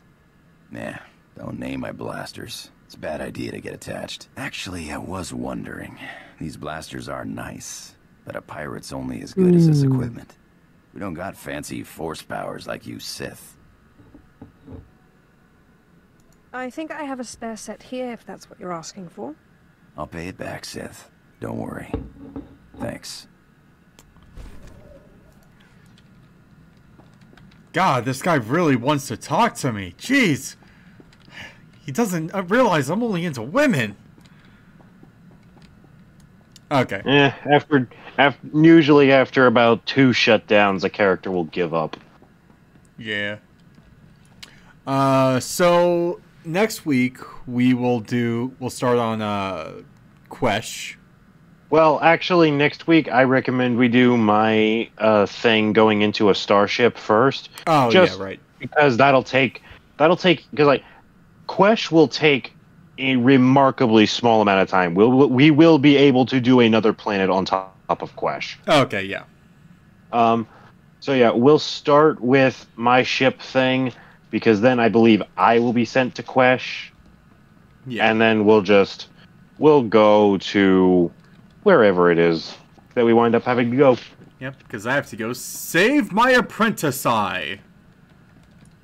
I know that the plural is apprentices, but apprentice eye. More fun to say. And yeah, thank you guys so much for tuning in. I swear one of these days we're going to get back into Yu-Gi-Oh! We just got to make our equipment cooperate. Yeah, I'm going to keep working with it, and if for some reason I can get working by next week, then hey, we might do it next week, or we'll do it right when we get back from after Christmas break. Yeah. And honestly, after Christmas break, I should be able to start capturing footage as well. So I'll definitely be making more recording, and who knows, I might even manage some. I might get back into the streaming field. Who knows? But that all depends on what I have access to, because frankly, my internet connection just isn't strong enough. I feel that sometimes. That's why whenever I'm back at home during the holidays, I don't stream because... Yeah. For anybody out there who wants to start streaming, make sure you've got a spare Ethernet port that flying around, because otherwise your connection just isn't strong enough. Yep. But yeah. So yeah, that's going to be it from us, you guys. Thank you so much for watching. We hope you enjoyed it. If you're catching this on Twitch, but you missed a little bit of it, don't worry. Going to be on YouTube in, I don't know, what, a week? I can probably get up like mid of next week. Yeah. Just gotta make sure I have everything already uploading, published. Yeah. So check out Crux's YouTube if you want to see everything that we've been doing in recent months. Yep. Then that's the VOD's channel. That'll be just so everything goes there. Give me suggestions on games that you guys would like to see be on YouTube in itself, like games I can play, record, edit down. Because I'm kind of stuck with like what games to do that for. Or just video ideas, like if you want to see him do a top 10 or review a movie or something like that. We're taking all suggestions. We may not do them, but we welcome them. And I will say I am not starting a spicy page. Yeah, me neither. Yeah. So I'm shutting that down right now. But yeah, we'll see you guys. Yeah. I'll see you guys probably next Friday. I might be a little late because I'm walking down to GameStop like right after classes to pick up the new Pokemon game. So I might be like a few minutes late. Because I will be with you, and I'll be with us a week from tonight. God willing, we'll be playing through Yu-Gi-Oh! Zexal. If not, we'll just be playing through this game again, or maybe we'll take a break from it. Who's to say? It's up to Crux. I say let's get through Chapter 2. Alright. Chapter 2 is a fairly short one, so we should be able to knock this one out in, like, say, 2 more weeks, I'd say. I would want to believe. Okay, that's fine. But yeah, like, if I'm being completely legit with you, Chapter 1 is the longest section of the game. Yeah. Everything else kind of goes at a more rapid pace. But yeah, I'll see you guys next Saturday. He'll see you guys next Friday. Be sure to follow Twitter just to stay up to date in case something comes up and I can't stream, or I'm just in a mental slump and I need something to distract myself. Mm-hmm. Have fun. Be safe. We'll catch you later, nerds. Peace.